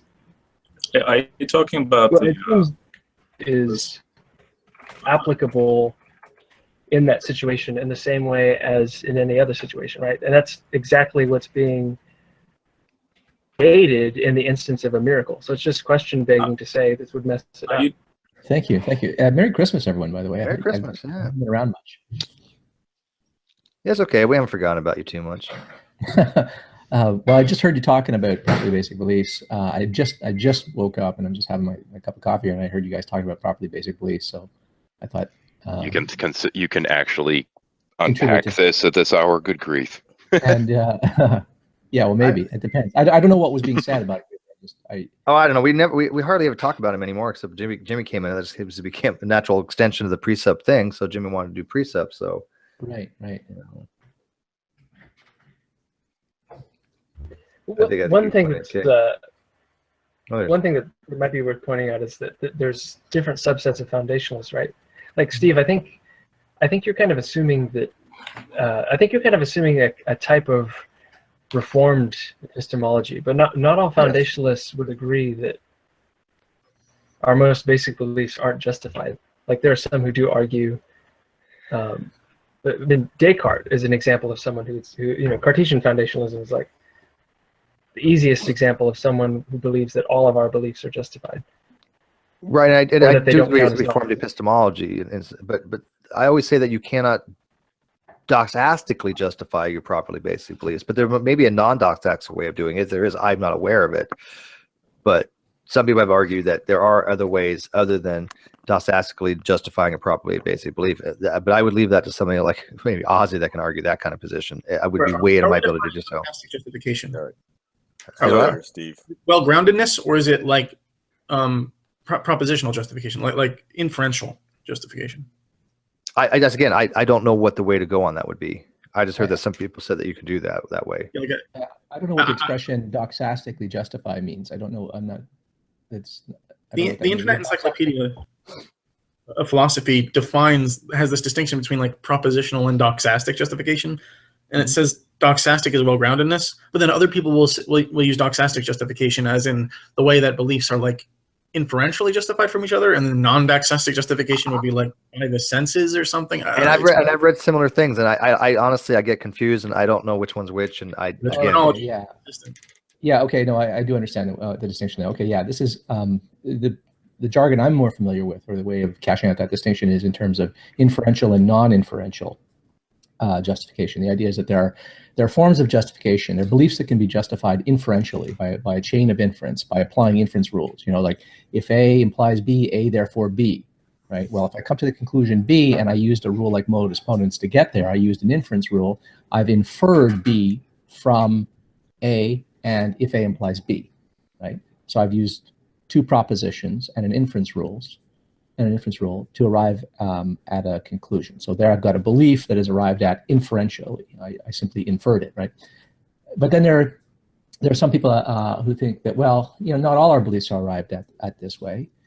Some are arrived at in a more immediate way. I mean, think about when you perceive something, when you look at something. Is there really anything like an inference rule going on there?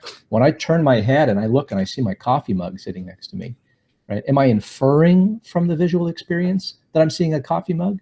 Or am I just having the experience of a coffee mug directly, immediately, with no process of inference? I mean, surely there's some kind of, maybe something like information processing going on at the level of hardware in my brain, but at the level of propositions and thoughts and sentences, nothing like that is going on in my head, right? This is why a dog who can't use any inference rules can look and see my coffee mug, right? But he can't see that it's a coffee mug, but he sees the coffee mug. Yeah, does he see it as a coffee?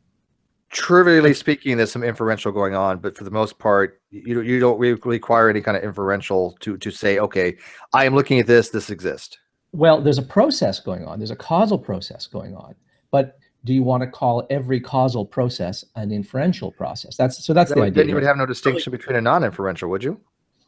Well, I think it makes sense to make a distinction between inferential processes and non-inferential processes. I think, for instance, when you look and turn your head and you see something and you directly have an experience and a belief immediately pops into your head, that like there's a coffee mug there, right? And I don't even think the sentence "there's a coffee mug." I just have the belief that there's a coffee mug. I don't even think that proposition. I just am filled with the view is now part of my view of reality. That there's a coffee mug there, right? I think that happens non-inferentially. It doesn't happen non-causally. It doesn't happen for no reason. There's a causal process, but I don't think there's a process of inference. I don't think inference would be the right word to use in such an instance. You would say that the dog also has that propositional. Yes. No, So, he doesn't have a propositional belief. The dog sees the cup, and the dog, I believe, believes that there's a cup there, but the dog doesn't believe that there is a cup there, right? The dog cannot represent to itself that state of affairs, right? The dog sees that holds that state of affairs is the case, but the dog doesn't know that it holds that, right? The dog cannot overanalyze. The dog can't represent to itself a proposition, right? When I hear inferential, I think of something like, okay, you hear a gunshot, you see a gun, you hear a gunshot, you walk around the corner, you see a gun sitting there, smoke coming out of it. You can inferentially say that gun fired something a few seconds ago. Well, that's drawing an inference. That's coming to a conclusion, but the question is coming to a conclusion always the process of an inference? For instance, if I see a smoking gun, because I know something about guns and what happens after they've been fired and what is likely to be implied by a smoking gun, I think in my case there's an inferential act there, right? But in the case of say a dog, you see that somebody's holding a metal object. There's this wispy stuff coming out of it, and there was a loud noise. Yeah, it's just observational. Right. Does there have to be? He's not making any. The dog can't make any inferential judgment on that. Like, are we ability to such that it inherently includes language? Because if so, then sure, a dog can do it. But like, you could also say that a dog has categories in his head in a way that lets him navigate reality. They just don't have words; they're just sort of intuitions. Right. And so the dog has. Yeah, I think that is the case. Yeah, I mean, I think that a male dog has the category bitch in his head, right? Such that he doesn't mistake a female dog for a male dog, right? When he wants to, when he's in lust and when she's in estrus, right? But I mean, I don't think the dog has a sort of anything more than a category. The dog doesn't have a sentence in its head that is a female dog over there, right? That requires. Yeah, he doesn't have any. He doesn't have any language in his head. Right. The point is that the dog's thought processes are more rudimentary. Does inference have to be linguistic? Like, couldn't the dog have these categorical relations in his head? He has this category of what we would call bitch. He has the category of what we would call hound or whatever, and he knows there are certain relationships by virtue of what the category is, by virtue of his memory and understanding of that category, even though there's no language, and so he can manipulate the relationships and the categories in his head to make inferences that if I do this at this time, then this is bad. But like, he doesn't think of it that way. He doesn't say in his head, if I do this at this time. He just sort of intuits it. Right. Yeah. But it's still inferential. Well, again, it all depends on what you mean by inferential, right? I mean, sometimes what we mean by inference is the manipulation of propositions to arrive at certain conclusions, either validly or invalidly, right? But sometimes by inferential, we mean we mean something more inclusive, which is, I think, what Steve was talking about and what you're now talking about is any process within the mind that leads one to come to a belief or some kind of conclusion, whether or not it involves the manipulation of propositions, right? Now, those people who are distinguishing between beliefs that are arrived at inferentially and those that are arrived at non-inferentially, they are typically using the word inferential there to refer to processes that are based in propositions that have to do with a linguistic capacity, right? Now, you could say, well, isn't that a kind of chauvinism? Do we have to limit it? No, we don't have to, but we can, right? It's just a matter of definitions here. This is simply semantics in the trivial sense of, well, what do you mean by an inference here? Do you mean something like any causal process, any causal chain that leads you to a belief, or do you mean a certain subset of causal processes, namely the ones that require language and an ability to express to yourself certain propositions, right? if that's what you mean, then you can distinguish, as we've been doing, between inferential and non-inferential, right? So it just depends on what you mean by inferential. You can hold it broadly, and in which case every belief that you arrive at is inferential, or you can sort of cleave the word inferential in such a way that it refers to propositions, and in which case then you can meaningfully distinguish between inferential and non-inferential. And I think that's a meaningful distinction, I think. What about learning language, though? Like, wouldn't that be like when you learn language, when you have these, or when you're learning when the dog is learning, is just being born and forming new categories? They're not even inferential in the broad sense. He's literally just now forming the categories for the first time. He's not relating them to the other category. So wouldn't that fit into yet another category, which is, so you have the strict definition of inference, which includes specifically propositions. But then in non-inferential, you would have these two subsets. You would have non-inferential, which are the result of these intuitive inference-like processes. But then you have, but there's still categorization going on. Or there's not categorization, but the relationships of categories going on. And then you would have the very act of creating categories, the formation of the idea. And then that itself is a new attitude, if that makes sense. I'm a little hazy on what you mean by the formation of the idea. Like that is already sounding a little bit, linguistic and propositional. Well, when a child, so a child doesn't have language, but they know they can recognize their mother, right? They can respond to their mother in they can discriminate between mom and non-mom. Yeah. Yeah. So this ability to discriminate, they formulated this pre-linguistic category, right? It's not really linguistic.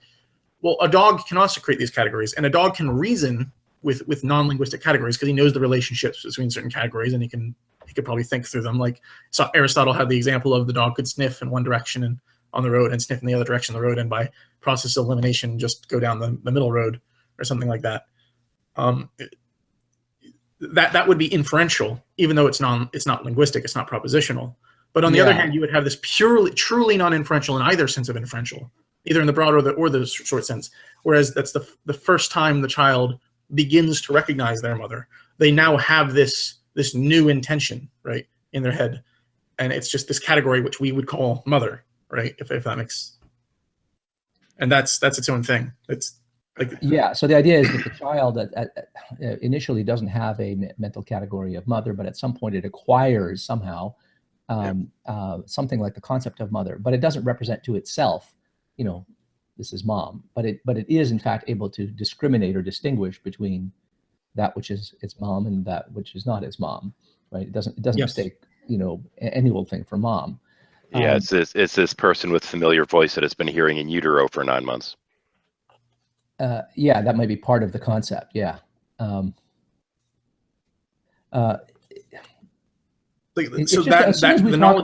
problem is, as soon as we talk about concepts, and you're talking about non-linguistic beings like dogs or pre-linguistic children and human children and so forth, as soon as you start talking about concepts, it gets a little funny, because our concept of concept is almost invariably tied to a linguistic notion, right?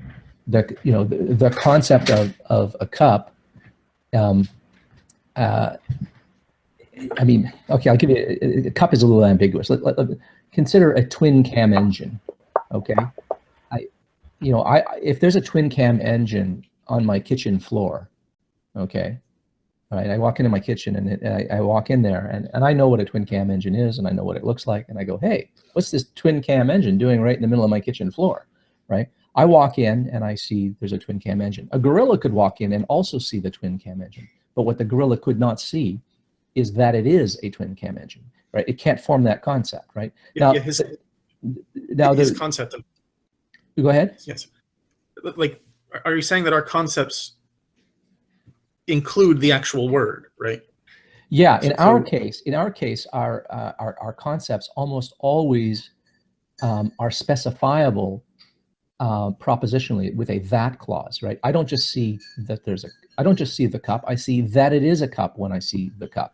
When I look up in the sky, pre-dawn and dawn, and I see the morning star, I don't just see a point of light. I see that it is the morning star. I also see that it is Venus. I also know that it is the evening star and Hesperus and Phosphorus. That has all these other qualities, right? I see all of that. I see that, right?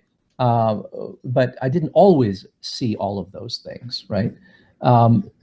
So a difficulty whenever we talk about concepts is, and we're applying the word concept to animals and pre-linguistic humans or non-linguistic humans, is that very often our concept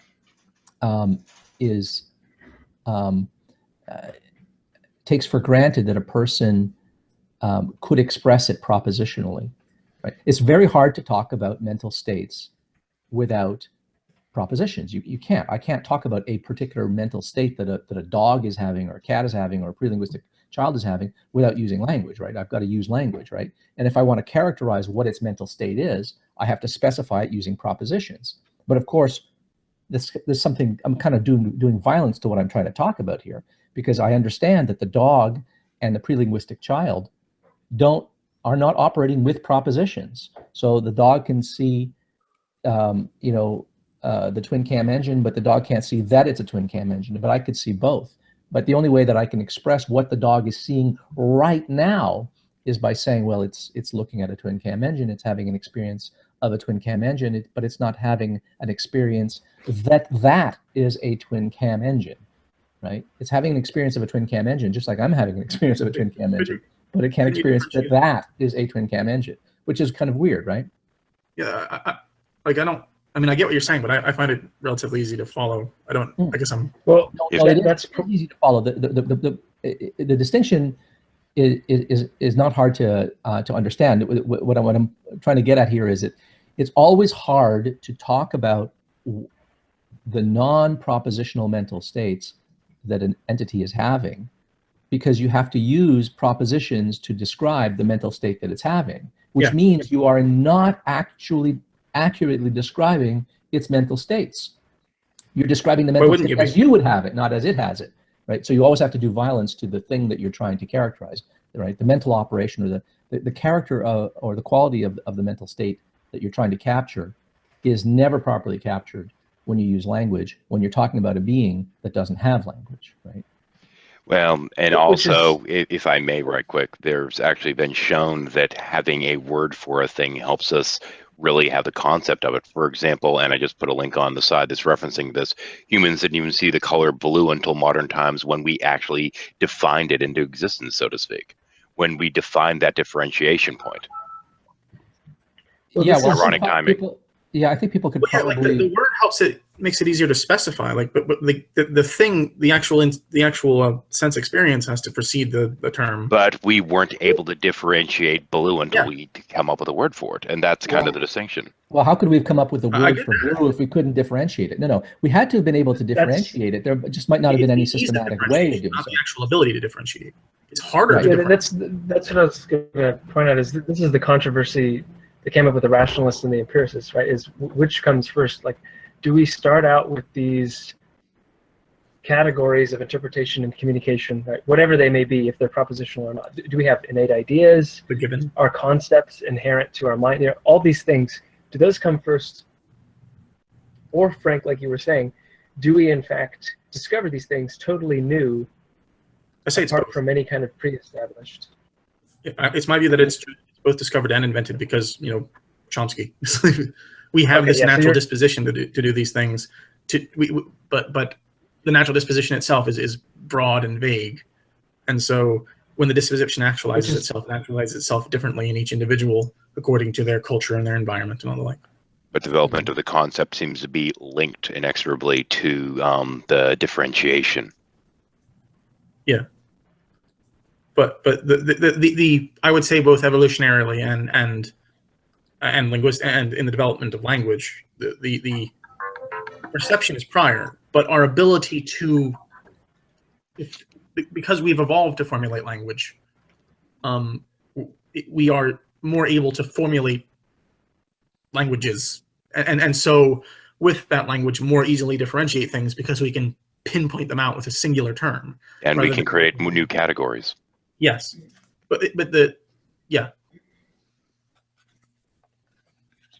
I don't know if I made sense. I always say that. What were you about to say, Ozzy? Before you...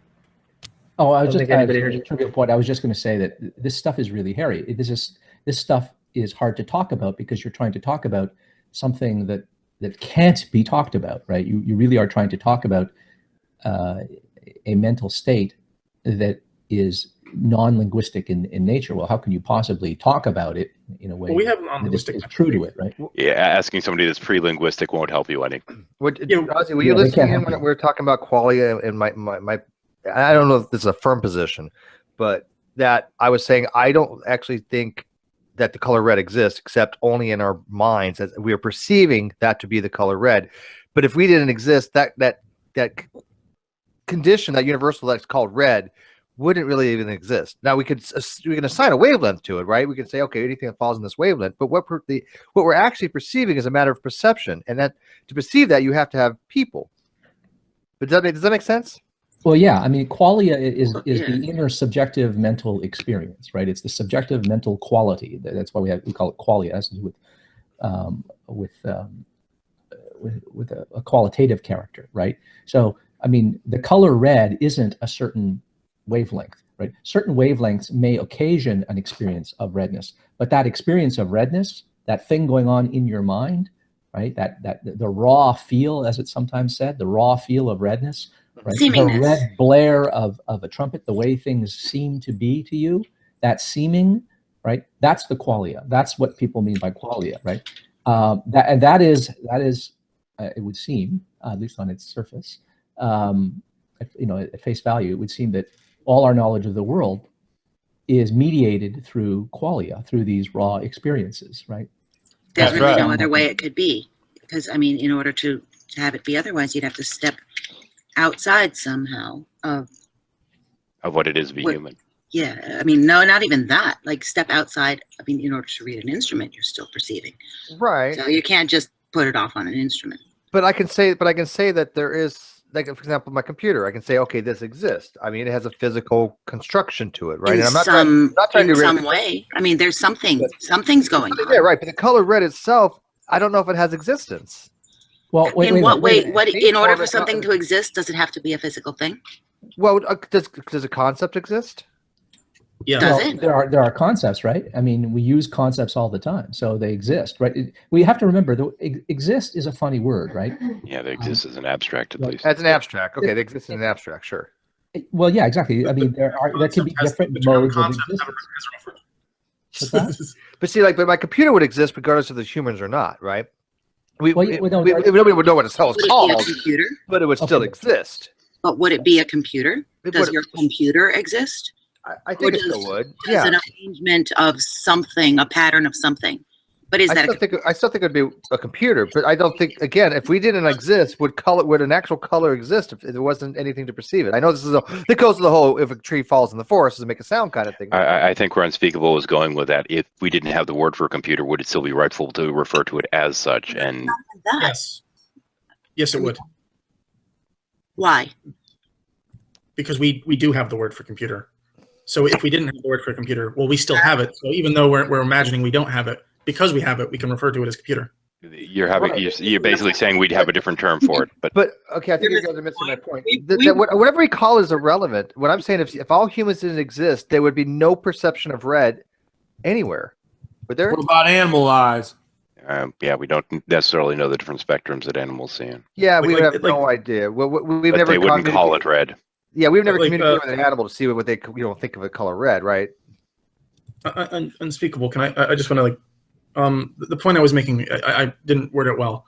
X hypothesized the thing we're talking about is a computer, right? The very hypothesis of us not existing includes that this thing we're talking about is called a computer.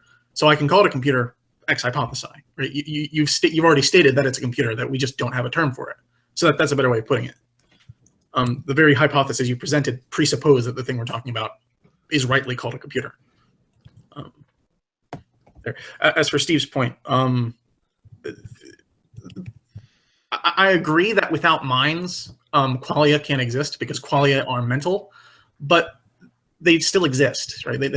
They're not like opinions, right? They have this objective reality. Like my mind exists. It's a fact that my mind exists. And so too, it is a fact that qualia exist. It's a mind-dependent fact. Yes, my mind. If it weren't for my mind, my mind it's a mind-dependent qualia, right? It's mind-dependent fact, like you said. But hang on, Steve. But the idea is this: don't get bogged down into the idea that something only exists if it exists independently of any and all minds. Look, there are things that exist independently of our minds, presumably. Okay, like my coffee mug.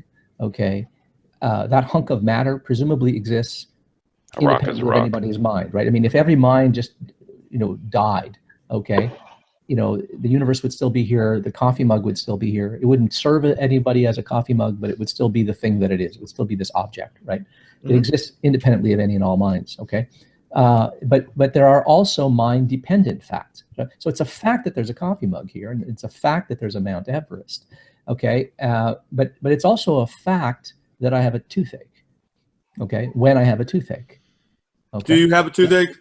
I don't, as a matter of fact. But let's just say, I mean, I could think of something else. Okay, I have tennis elbow. Okay, so from a little too much shoveling lately. Okay, so it's a fact that I have a pain in my elbow right now. Okay, now that is not a fact that exists independently of all minds. It's a fact that exists independently of everybody else's mind, but it's not independent of my mind.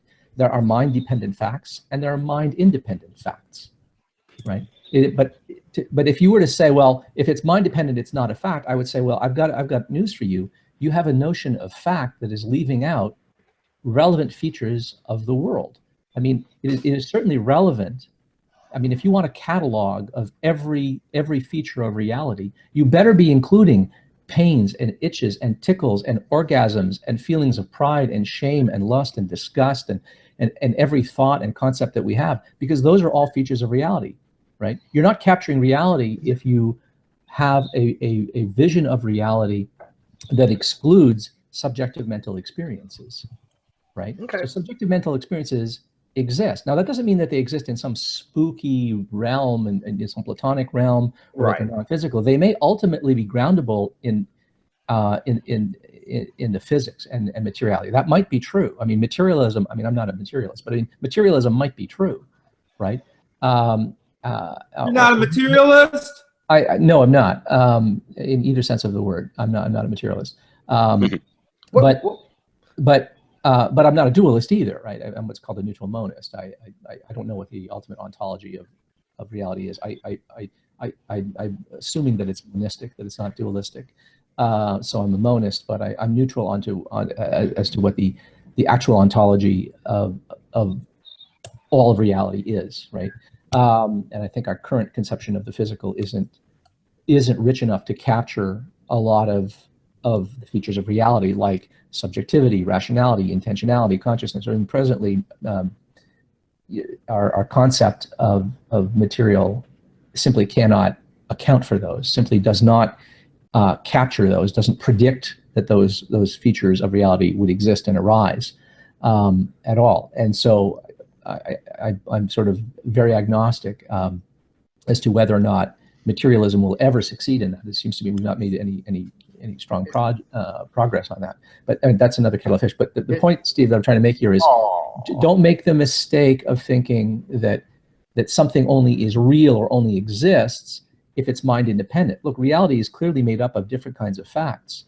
There are social facts. Like this is a $10 bill. That's a social fact. That Donald Trump is the president-elect of the United States. That's a social fact. It's a fact that rests on people having certain ideas in their heads, right? And whether or not something is read to you is a private fact. It's a fact about what's going on inside your mind, right? It's dependent on your mind, just like the pain in my elbow is in my mind, right? There are objective correlates of the pain in my elbow, right? There are C fibers firing in my brain. There's a whole causal story, neurological story that can be told about that. But you could tell that whole story without ever predicting that series of events in my neurophysiology feels awful. Okay, but the fact that it feels awful, that I wish it would stop, right? that is the qualia. That's the subjective feature here, and it's real. I mean, you don't have an exhaustive account of reality if your account of reality leaves those out. So even if it's psychosomatic, it would still be real by that, by the way you're saying it, right? Because if you're still feeling that pain psychosomatically, even if it has no neurological reasoning or any underlying systemic cause, is that quality something? Yeah, it makes no difference either way. Pain is pain. Supposing when you dream at night, right? Okay. When you dream at night, you have a full virtual reality illusion. You're immersed in a reality that doesn't exist. You're walking around in the reality of Game of Thrones. Okay? Yeah, I love my dreams. I'm telling you. Okay, well, now when you're dreaming, think about that. When you're dreaming, you are having visual and auditory and tactile experiences. You're seeing things, hearing things, feeling things, smelling things, right? Doing things. Things are responding causally in that world. So vividly real is it that you fall for it and you think it's real. That's why nightmares are awful. It's because we experience them as real. Okay. And now, this is the point at which Carl Jung would argue that in a sense they are real in an experiential sense. Well, I mean, the experiences are real in the sense that you're having the experience, but they are not connected to the world in the appropriate way, right? So, I mean, if I dream that I'm president, I wake up and I don't just then walk into the White House, right? Because I'm in fact not president, but I dreamt that I was president, right? It's just like reading a novel, right? It ain't real, right? So, but the idea is this: you don't have to worry about what's causing it. Of course, there is a cause of all of your pains and your experiences and even your dream experiences, and when you're hallucinating and when you're tripping out on drugs, or whether it's psychosomatic or whatever. I mean, there's going to be some cause, presumably, of that. It's not just happening uncaused. There's some cause, but the point is those experiences, right? As the way things appear to you, right? The fact that there's a way that things seem to you, right? That there's something that it's like to be you, right? All of that's part of the qualia, right? That is a set of facts about reality that needs explaining, right? Or it needs explaining away. Damned to this. I'm probably going to say this wrong. No, Steve, I'm just curious. Can I get your feedback on that? Does that make sense? I'm following along on exactly what you're saying. I was just curious. So if I say dreams are real, right? And some kind of in an abstract concept way. Oh God, dude, what was he? Cheetos, man. It's like in my ear. Oh, sorry, I hit the button. I apparently muted it off instead of on. Sorry about that. That's okay. Just like, what was that? Again, may not be the right term, but if you posit that like the dreams actually exist in some way, isn't that a form of like reification or hyperstantiation in some ways to say that, okay, I am now asserting that this dream is something that has tangibility to it? No. Like when I say that dreams are real, what I mean is dreams happen, right? But the things that are happening in the dream, they didn't actually happen in the world, right? Right. Okay. But dreams happen, right? I mean, things happen in your head seem to me to be in the world. And that's why I kind of go, oh wow, when you think of a dream, you think, okay, dreams aren't real, right? Because you always say dreams aren't real. Well, they're not. They didn't happen. We are in the world. Where's the line between internal and external? Like, we are inside the world. We are part of. So anything that happens inside of our quote of our experience is happening in the world. But no, but supposing you dream that you're fat, supposing that you dream that you're like morbidly obese, and that in real life this happens frequently. Yeah. Okay. Well, maybe you. Ironically. Okay. Well, maybe I touched on something there. Sorry. But we all have a. My wife's cackling in the background here. We all have dreams about things that don't actually happen. We just take them to be real in the dream because we always assume that our experiences are veridical unless we have some reason to think that they're not, right? Unless I have some reason to think that I'm being systematically deceived, or my senses are failing me, or my mind's not operating properly. I assume that my mind is properly functioning, and that the experiences that I'm having are caused by what's actually happening around me, right? Perception is not just like watching a movie. I mean, perception you always assume that when if I see a mug in front of me, I assume that the experience of part of the perception of seeing a mug in front of me is the sense that there is a mug there causing me to have the experience of Oh, certainly. Right. There is a difference. I'm honestly inquiring what the difference is. Well, the I'm difference not saying is, there is no difference. There's a right. functional necessity to those assumptions. But I don't necessarily think that the line is as hard and fast as we tend to make it. I think it's I don't know. Well, I mean, I think it's not very hard to sort of make the distinction between dreaming and reality, right? I mean, the reason what happens, you wake up in the morning, okay, and you realize, hey, I'm lying in bed.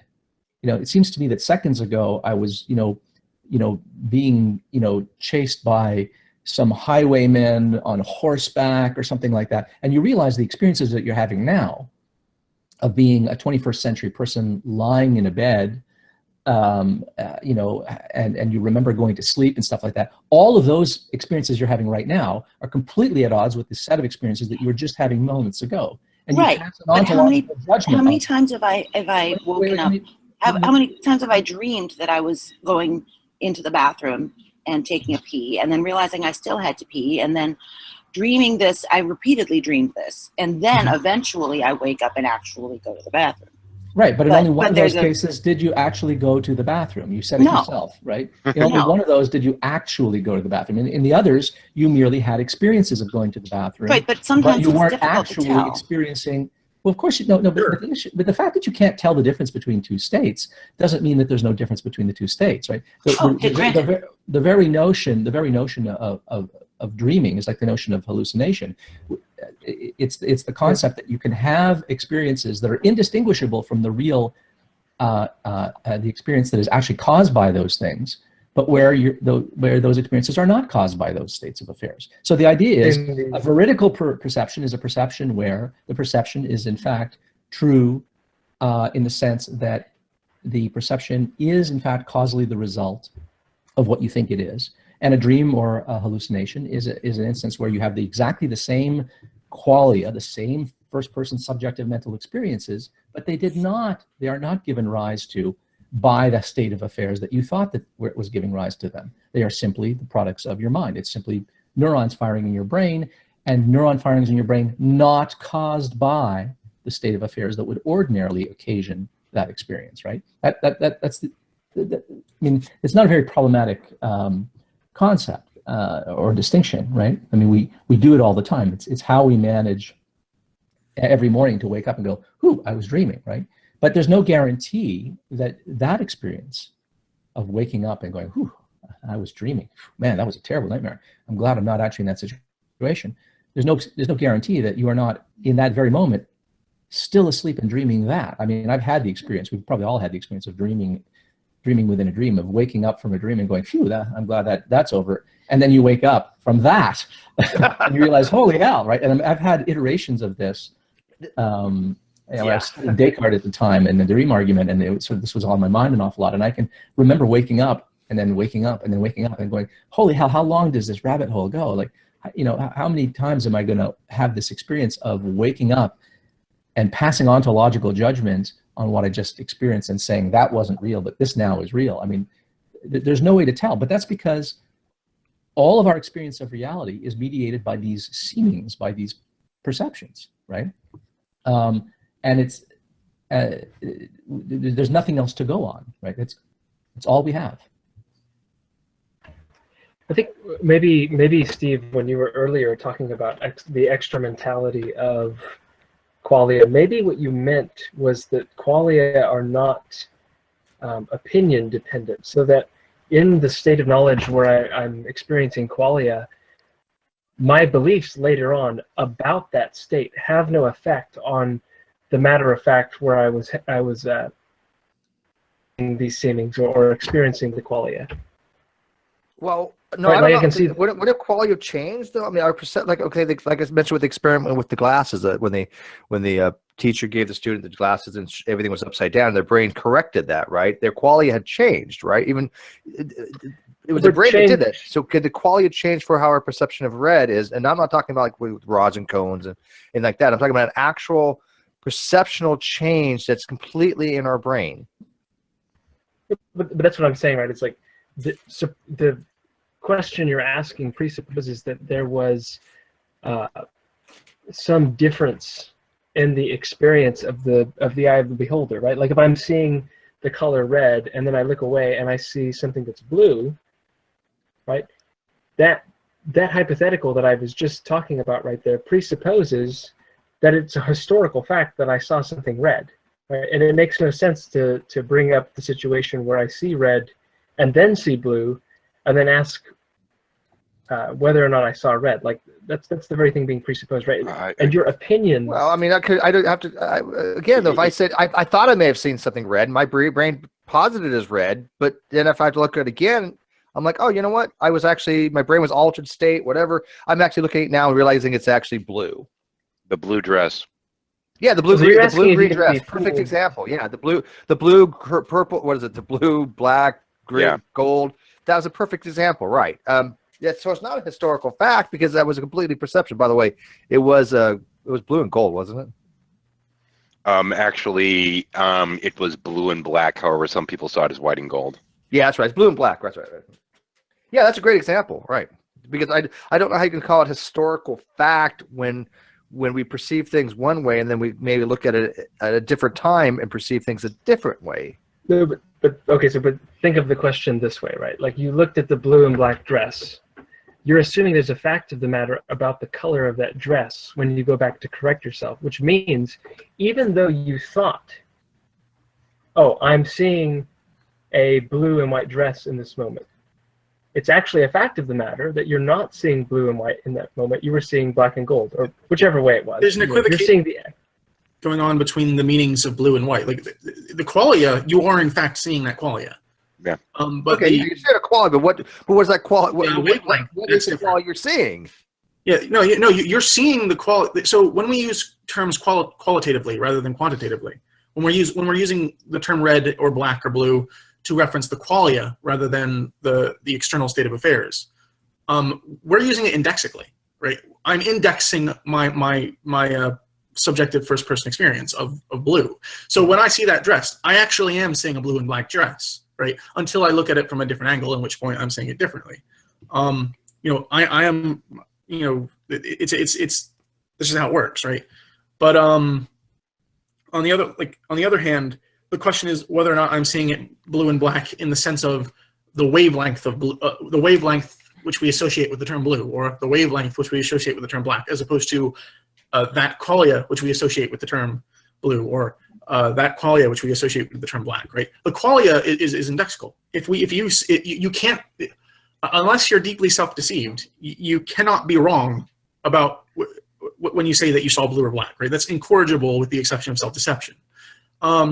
But what isn't incorrigible is the claim whether or not it's blue or black when you're referring to the wavelength, when you're referring to the scientific description of things as opposed to the qualitative description of things, if that makes sense.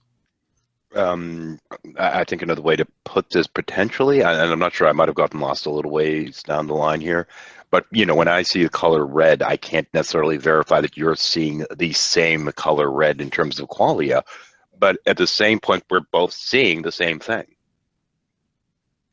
Right. When you're saying you're seeing the same thing, you're referring to the thing out in the world that causes the qualitative experience, right?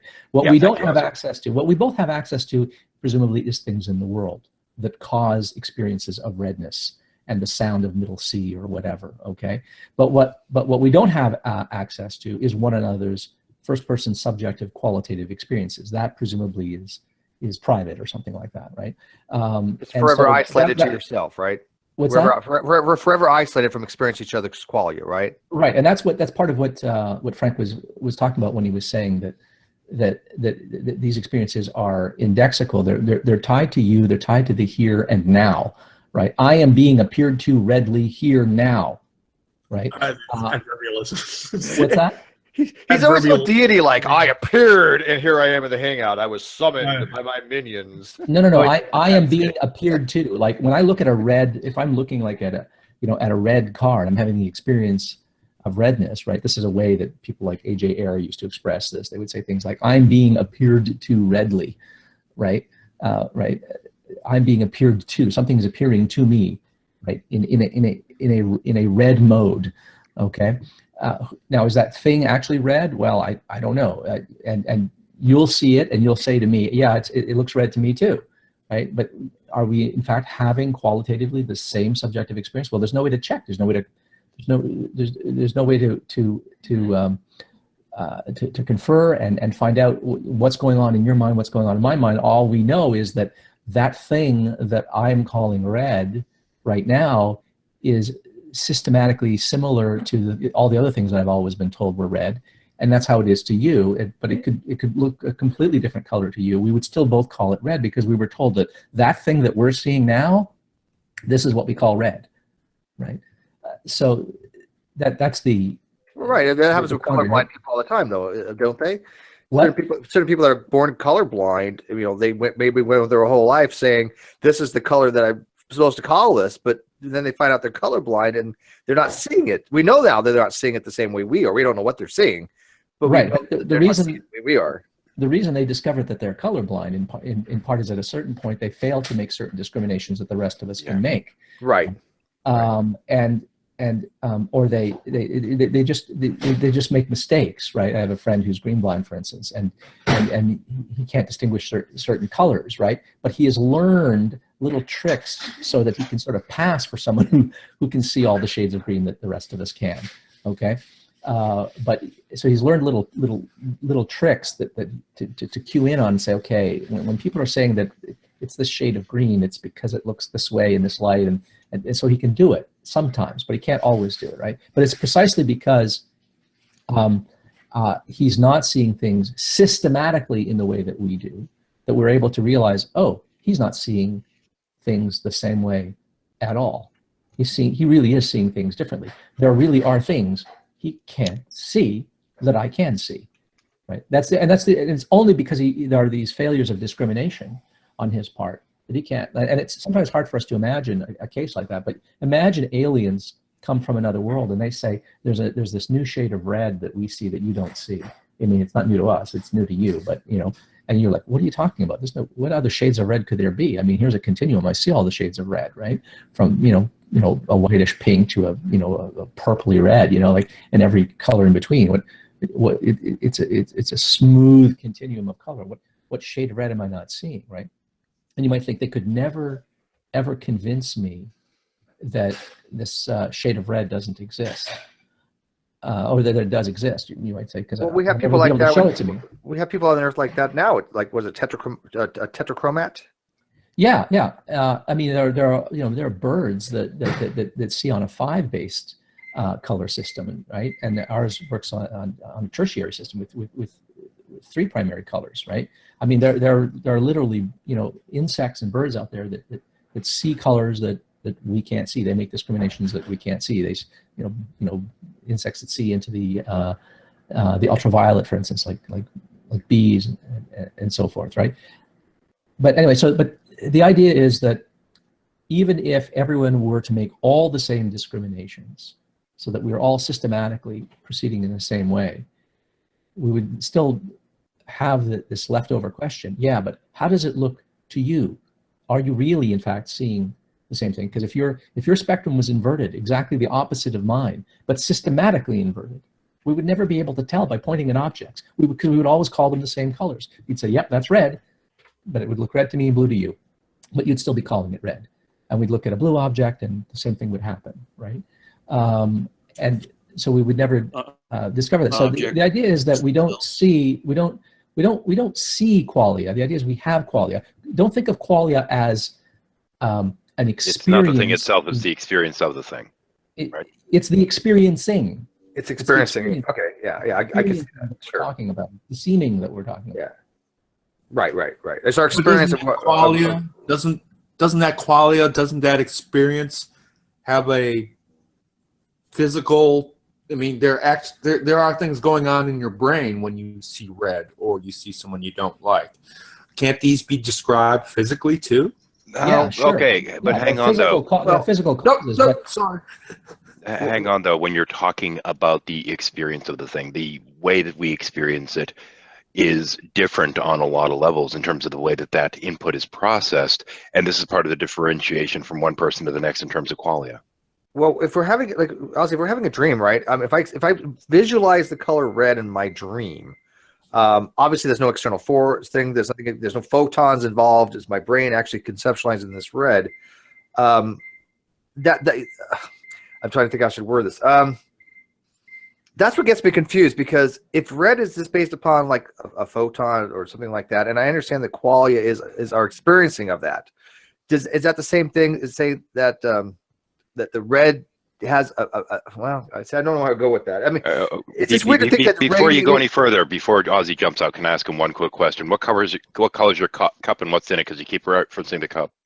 It's a kind of a taupe beigey brown. It's kind of coffee colored. It's coffee colored. I've been wondering this whole time because you keep mentioning a cup. I'm like, that cup has to be in front of him somewhere. I just picture you keep glancing at it. But our quality is the experiencing of that red color, even if that red color isn't from any kind of external source, right? Well, no, but the idea is this: your brain is able to take a stimulus that's happening presumably by something causing it out in the world, okay, and generating a first-person subjective mental state, which we call the experience of redness. But your brain is capable of producing that experience even in the absence of that thing out in the world, right? That's why we're able to hallucinate. That's why we're able to dream, right? Your brain is capable of doing this, right? And I mean, one thing that we haven't talked about here is, I mean, there's a lot of people that don't even believe in qualia. They think it's a very, very dubious concept, right? They think that it might just be the product of a confused ontology, which it might be. I'm actually somewhat sympathetic to some of those arguments. But I mean, at first pass, I'm inclined to think that qualia are real and need to be accounted for. And if you're not going to account for them, then you have to explain them away, and you're going to have a fairly convincing argument to explain them away. But anyway, Steve, I don't know if that answers your question, but I need to get going. My breakfast. Enjoy your breakfast, man. Thanks, gentlemen. Okay, bye. Thank you, Ozzy. Appreciate it very much, man. I'm sad Ozzy's gone. Oh, I know. I just like Ozzy comes in, we're like, okay, drink the mana, just drink it in. Well, you see, the word responsible, it's in the word, response. Able. You have to be able to respond. Part of what moral responsibility is. But it's the nature of the procession. If you proceed from the source that is a father, then you must be a son and an only son. It's the nature of a procession. Have you ever heard the word procession? Have you paid heed to the prefix pro in the word procession? This is gonna be stuff like that. Like But just to go even further, beyond. This isn't even my final song.